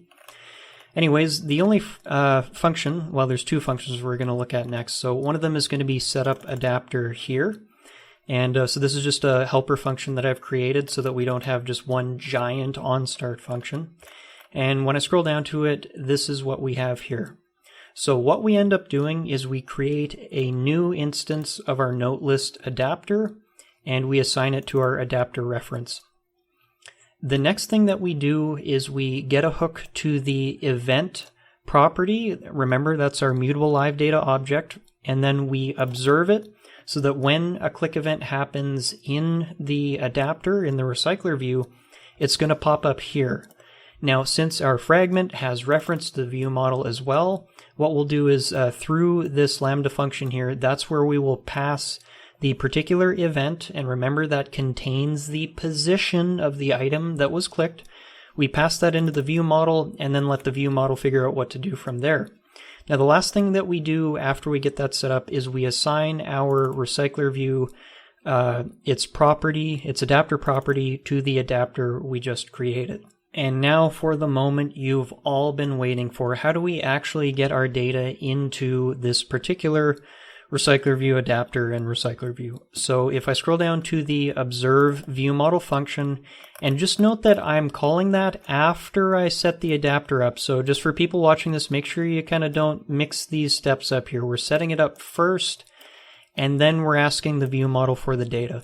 So if I scroll down to the particular observable, which is note list, so that's of course our list of notes, we observe it, and then when we receive a new note list, all we have to call is adapter.submitList. Now don't worry about this function here, this is just like UI animation boilerplate stuff. This is seriously all we need to do to provide a new list to our adapter, and anytime we change the underlying list, it's going to pop up in here. We're going to call adapter.submitList. The diff util is going to figure out what to do from there, and then we are set. No more notify dataset change, notify item inserted, or confusion with creating a new list of data or all those kinds of things. Because for anyone who worked with RecyclerView before, it was actually kind of difficult and confusing how to, like, for example, update an entire list or change part of it or things like that.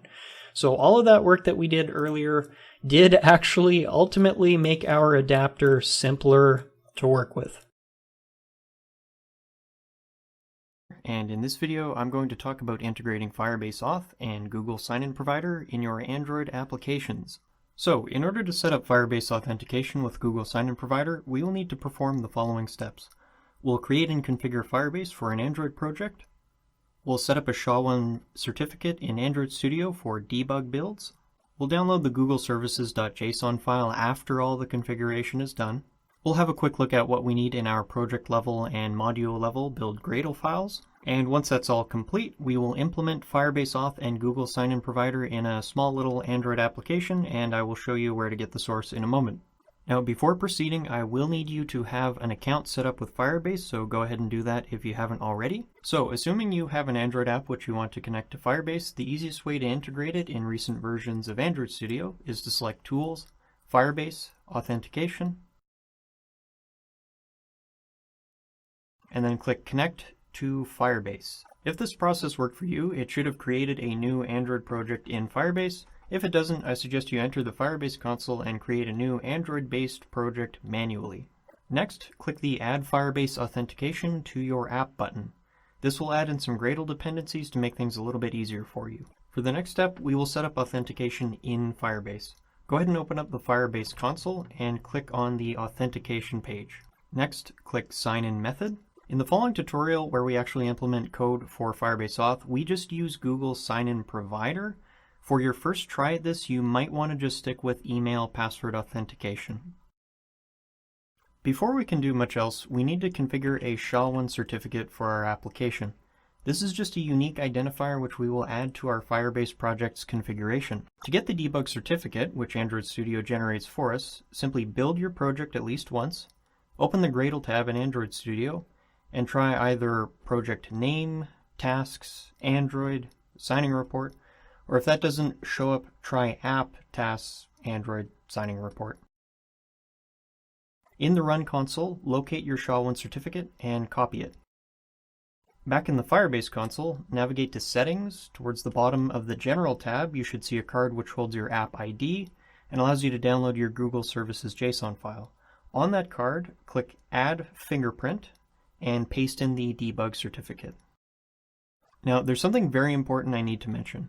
I'm going to show you how to set this up using a debug SHA-1 certificate, which Android Studio automatically creates for you. So this will allow you to test debug versions of your application, but just understand that when you upload your application to Google Play, if you sign that application with a different SHA-1 certificate, which you really should do, then you're going to need to add that certificate back into Firebase as well. And also, if you're like me and you use App Signing by Google Play, you're going to want to go into the Play console, open Release Management, and then App Signing, and you're going to want to paste the public SHA-1 certificate fingerprint in the console into Firebase as well. Now that we have our certificate set up, it's time to download our Google Services JSON file. This file contains keys and configurations, which will allow our client app to work with Firebase and Google Sign-In. Now, if you downloaded this file before adding your SHA-1 certificate, you will need to download it again. Alright, now that we have all that configuration done, it's time to see how we actually implement Firebase Auth and Google Sign-In Provider in the application.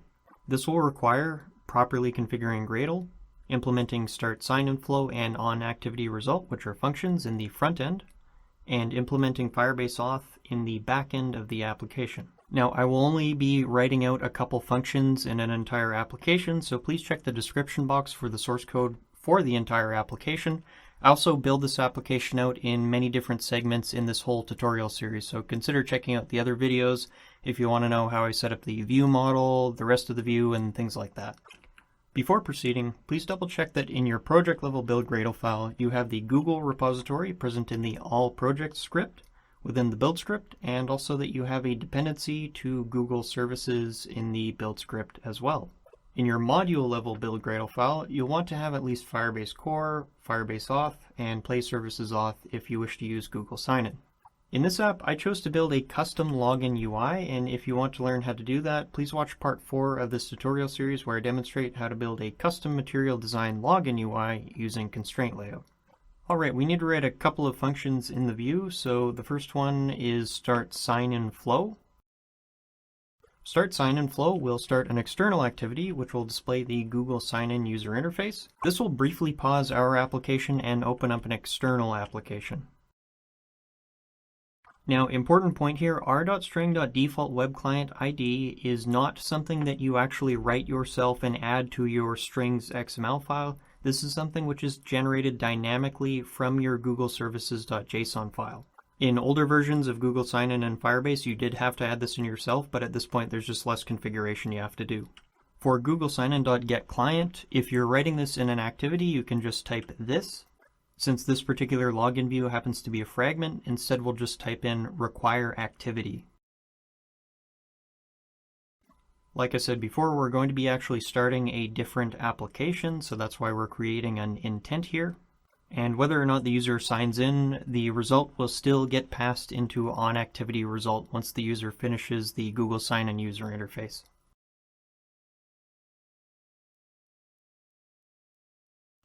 Quick point here, RC sign-in is just some unique integer key. Let me just show you it really quick. Yeah, it's literally just leet. So RC sign-in, which stands for request code sign-in, is going to get passed into onActivityResult. If you are working in an application which uses onActivityResult for a couple different things, then you're going to want to actually check to see if RC sign-in equals leet in this case. In this application, we're only working with Google Sign-In, so I don't expect it to be called in any other case. So basically what we're writing here is this is just a bunch of boilerplate code to see if the user signed in properly, and also to see if we were able to get a user token from their Google account.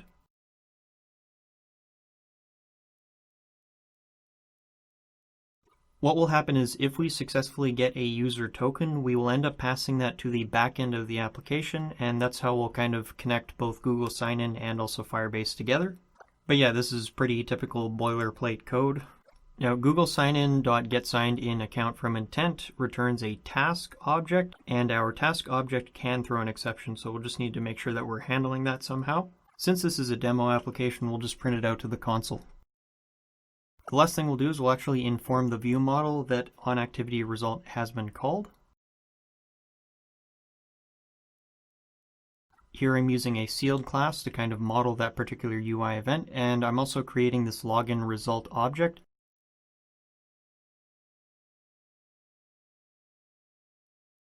Let me show you what login result looks like. It's actually just a simple data class. As you can see, it holds the request code and the user token, which could be null.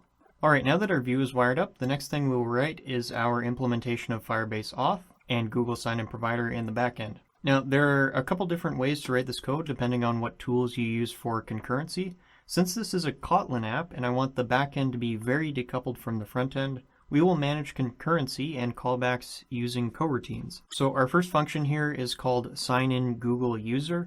This function takes in the ID token we collected when the user successfully signs in with their Google account.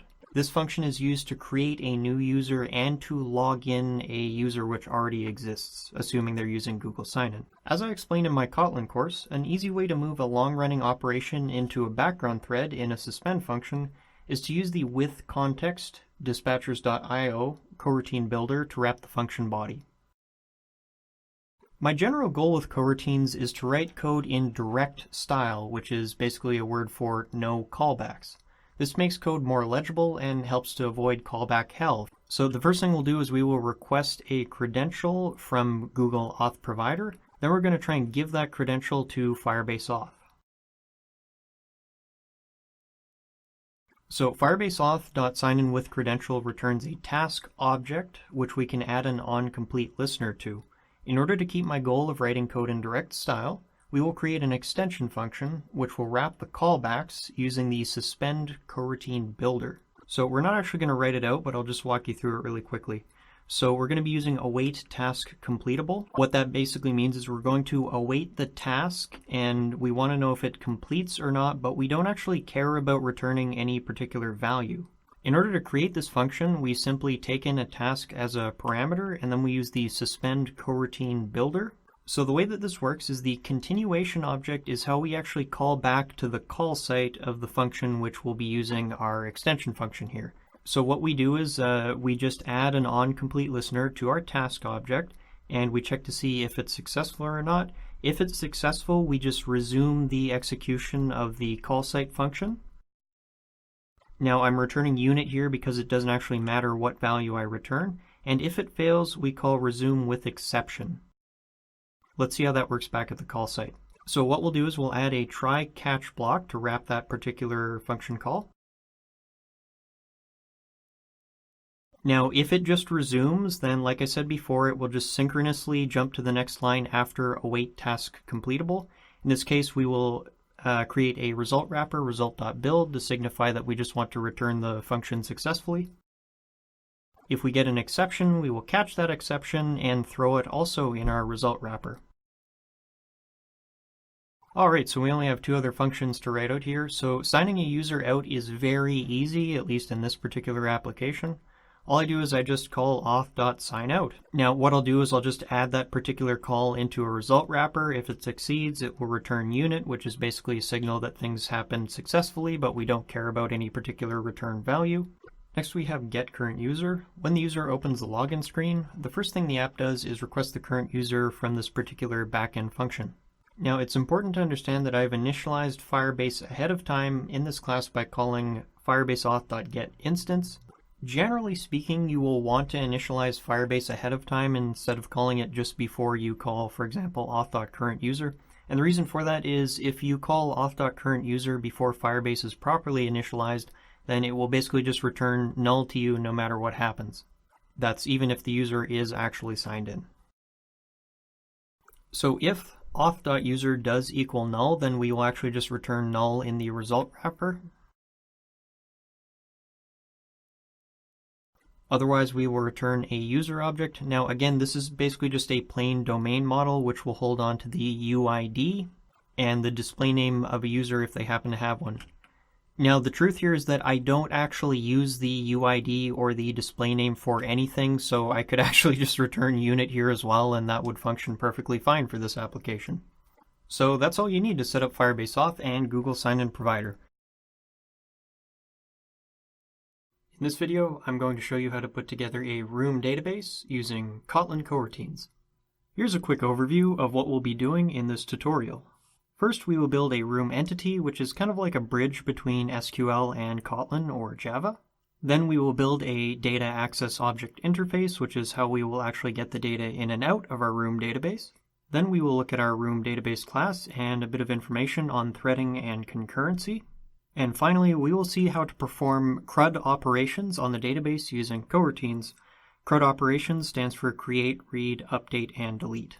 Just a quick reminder that, as usual, the source code for this example will be in the description box. So let's get started. Entities in Room are essentially a bridge between a Java, or in this case Kotlin, data model, and the schema of an SQL database. In simpler terms, an SQL database is basically a spreadsheet, and each property of our entity will represent a cell in that spreadsheet. So to set up an entity in Room, what you'll want to do is you'll want to start with a basic data model like I have here. So what we'll need to do to set up this data model for Room is we'll need to add a bunch of annotations to it. Above the class declaration, you will want to add the entity annotation.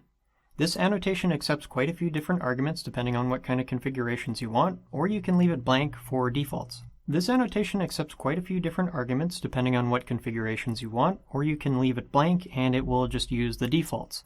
Table name and indices, shown in blue here, are what are known as Kotlin default arguments. Table name basically states that I want the name of the database table to quite specifically be notes. If you were to leave that blank, then Room would simply use the name of your entity class by default. As for indices here, I'm basically saying that I want this particular value, creation date, to be indexed, and we'll actually see where that comes from in a moment. But what the indexing does is it basically just makes it more efficient to look up these particular Room note objects by this particular value, creation date. Every Room entity needs to have at least one primary key. You can also create a primary key out of multiple different properties using a composite primary key, but we won't worry about that here. What this annotation does is it basically tells Room that this is the actual value which we want to use to distinguish between the different objects in our database. In essence, we are saying that this is the unique identifier for each Room note object. Now, in case you're wondering, creation date is actually created in the front end of the application, and it's essentially just the system time at which the note object was created at, and then translated into a legible date format. Another optional annotation is the column info annotation. Basically what it allows me to do is specify a different name for each column in the database. And this is really just convention. SQL doesn't typically use camel case like in Java or Kotlin, but you don't really need to do this if you don't want to.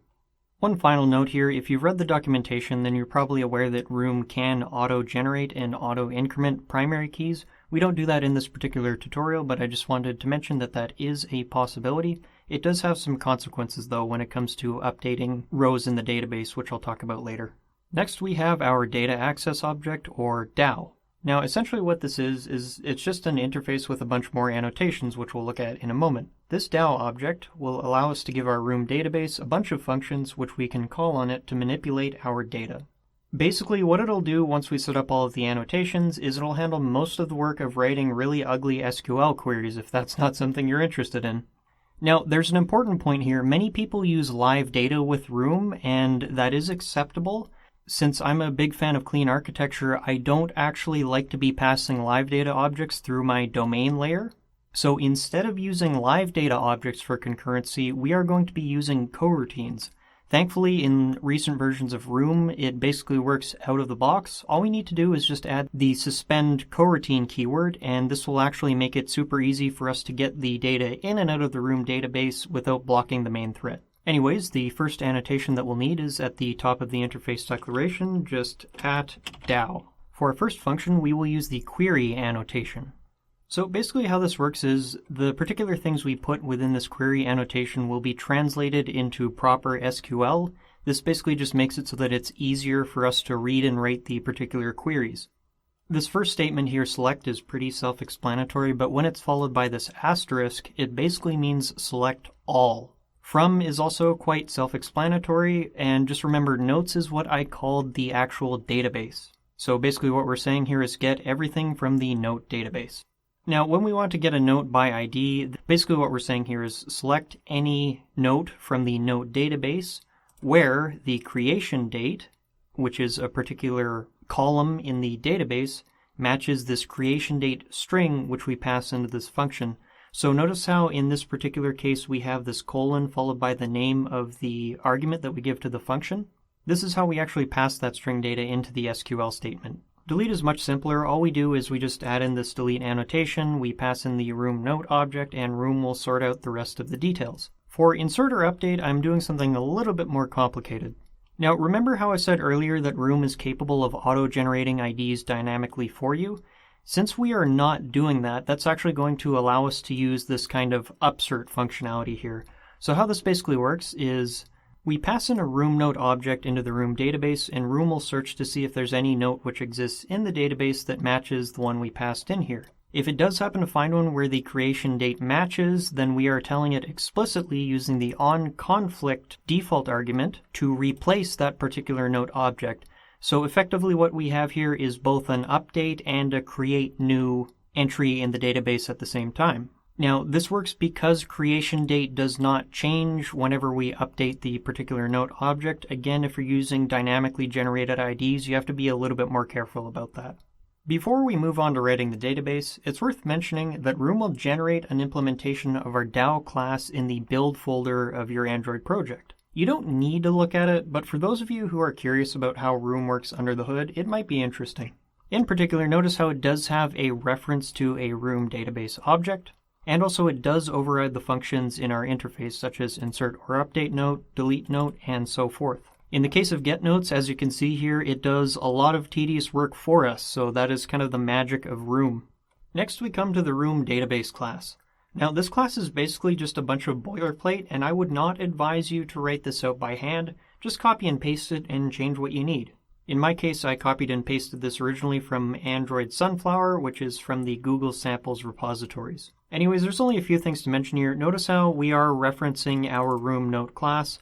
Also, if for some reason we change the structure of our database schema, we will want to increment the version by 1 or something like that. And also notice that we have a function which returns our note DAO object. As we'll see in a moment, we actually create the room note database object, and then we request this room note DAO from it. And that's how we'll actually make calls to the database. As for this companion object, it's basically just a really powerful singleton initializer, and it ensures that we never have more than one instance of our database in memory. For those curious, the volatile annotation ensures that no matter what thread tries to access the instance, it will always get a current instance, not something that's cached and therefore out of date. Also, this synchronized block here is kind of interesting. So this is a lock, which is a concept you'll be familiar with if you've studied operating systems. Basically what this means is that whenever a thread of the application enters this particular code block, It essentially locks it off so that no other threads can access it at the same time. It will go about doing its business, building the database or retrieving it if necessary, and this essentially doubly ensures that this thing does not get created more than once. Now, if you're just here to use a room database, this kind of concurrency stuff is not really that important to you, so if it didn't make sense, don't worry about it. I just thought it was worth mentioning. One final point here, just like our DAO, you can actually look up the implementation of your abstract database class in the build folder if you want to see how it works.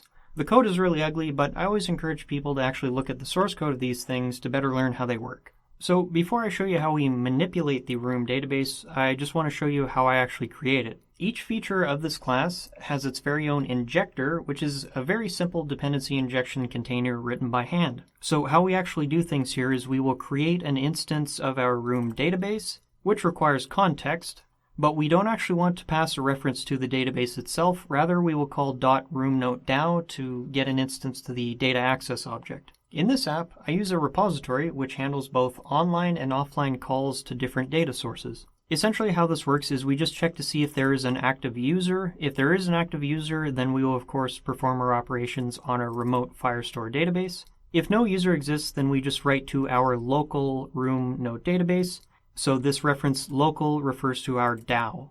So working with the DAO is super easy. Again, we're using coroutines, so note that these are suspend functions. Anyways, all we do is we just call whatever function we want on the DAO. So get local notes, we call local.getNotes. And it's a similar situation for the other functions we have here.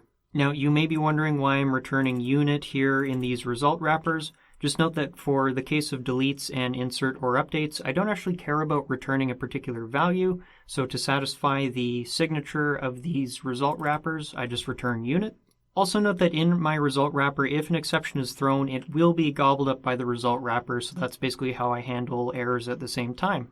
The only other thing we need to look at here, which I've added as kind of a custom addition, is I have a bunch of extension functions and properties to map to and from node objects and room node objects. Let's have a quick look at those. So in this project, I have a big file called dataextensions.kt, and I put in a whole bunch of different extension functions and extension properties. So this is pretty typical mapping stuff. The reason why I do this is I don't want all of the different room dependencies to be passing through my domain layer. So basically, before I write to the database or retrieve data from the database, I just make sure that I'm mapping to and from some kind of plain node object. As you can see, this is why I choose not to use LiveData. I want to try and keep things as clean as possible.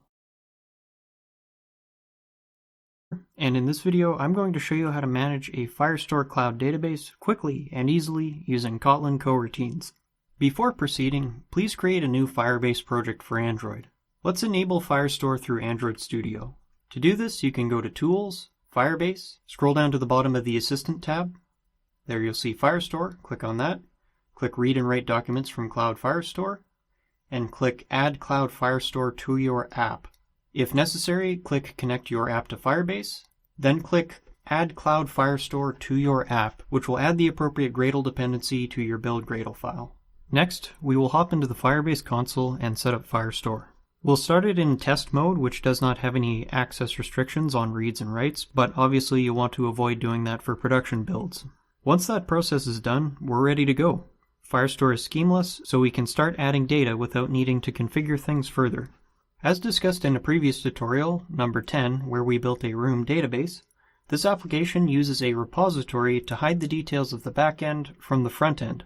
How it works is that we first check Firebase auth to see if a user is in this getActiveUser function, and depending on what that result is, we either make our operations on the local room database or we perform operations on the Firestore remote database. Also note that I have created a specific data model for Firestore notes.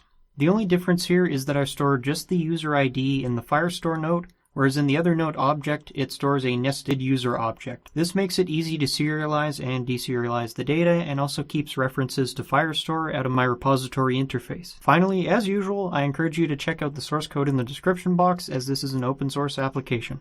Let's take a look at the functions we will be implementing for Firestore. Get remote notes will get all notes by a particular user. Get remote note will get a particular note by a particular user. Delete remote note is pretty self-explanatory. And update remote note will be used to both create and update notes which already exist. Now, like I discussed in part 9 of this tutorial, I've created some quick and easy coroutine extension functions which wrap the calls to Firebase as you can see here. Please watch the tutorial for a detailed explanation. All of our calls to Firestore, and that's what this remote references here, will start with this collection function which accepts a collection path argument of type string. Instead of having rows and columns which represent different items in a database, Firestore has documents to represent individual items or models grouped into collections. So while it's important to remember that Firestore is not an SQL database, this collection path is similar to the name of a table in a database, if you happen to be familiar. Likewise, each document is in some sense similar to a row or entry in a database table. This app only has one collection, and it's just called notes. As we'll see with all of these different functions here, we start everything by retrieving a collection, and then we'll add some other functions to start manipulating it. This call to the document function will either retrieve or create a reference to a document based on the path we give it. Now, in this case, the document path is a combination of the date at which the note was created, down to the second, combined with the UID of the Firebase user. This set function, which accepts an arbitrary data model, is how we actually populate our newly created document with the appropriate data. So in other words, what we're basically saying here is grab a reference to the notes collection, create a document with this particular key or name or path, and set the data at that path to be equal to the note which we passed in, converted into a Firebase note object. In any case, all we do is call this function here, and if it succeeds properly, we will return unit, which basically just means, hey, this thing was successful.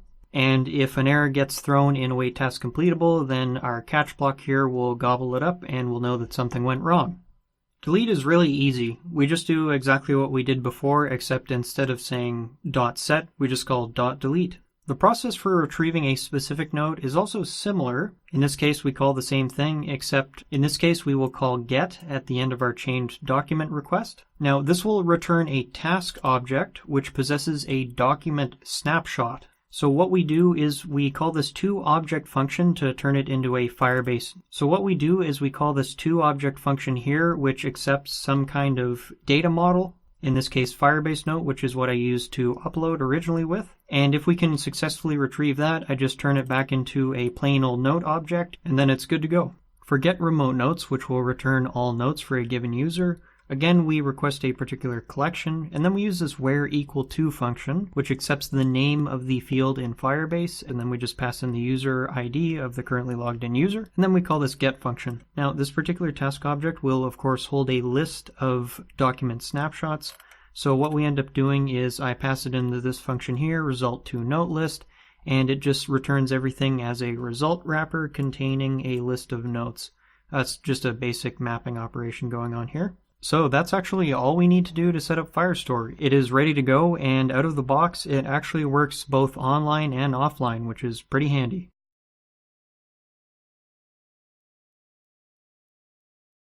In this tutorial, I'm going to show you how to set up dependency injection in a very simple, modular way, which does not require you to use a dependency injection framework. This handwritten dependency injection implementation, or build logic as I like to call it, is suitable for small to medium scale applications. If you are building a very large scale application, then writing this code can be very tedious, in which case I do recommend using Dagger 2. Dependency injection in simple English really just means giving an object its dependencies. In the application we've been building, our ViewModel classes talk to repository interfaces to perform I/O operations on the data. These repository interfaces can therefore be said to be dependencies of the ViewModel classes. Again, the key difference here is that if the ViewModel builds its own dependency, as you can see on the right example here, this is not dependency injection. As I have said time and time again, likely the most important concept in good software design is separation of concerns. Dependency injection is a form of separation of concerns, except that instead of separating things like user interface code, logic, and data, we are separating things which use dependencies from things which create dependencies. As Martin Fowler summarizes it very well, dependency injection is about separating configuration from use. The way which I separate objects that build repositories from the objects which use repositories in this project is by writing an injector class for each feature of the application. This class extends Android ViewModel, which is a subclass of ViewModel designed to hold on to an instance of the application context. The idea is simple. For each dependency that I require, I will write the code necessary to build that dependency and provide a public function which can be called for another class to get a hold of that dependency. In this case, we will be providing dependencies for a ViewModel, so we actually end up giving the repository to a ViewModelFactory object, which we'll look at next. NoteListViewModelFactory is in some sense also an application of separating configuration from use. This is the class I give the repository to, and then it in turn gives that repository and the appropriate coroutine dispatcher to NoteListViewModel. The only other piece of this puzzle is the place where we actually make our calls to our DI implementation, which in this case is within the onStart function of a fragment. ViewModelProvider, which is how we actually get a hold of our ViewModels, accepts a ViewModelProvider.Factory object as a second parameter, which I showed you moments ago. So all we do is we create an instance of the NoteList injector, give it context so that it can build room, and then invoke its function to return a factory. There are many other approaches to separating configuration from use, such as using the service locator pattern, which I also use quite frequently. The approach I showed you today hopefully gave you a way to start applying dependency injection without spending weeks configuring Dagger 2. We've all been there, and yeah, it sucks.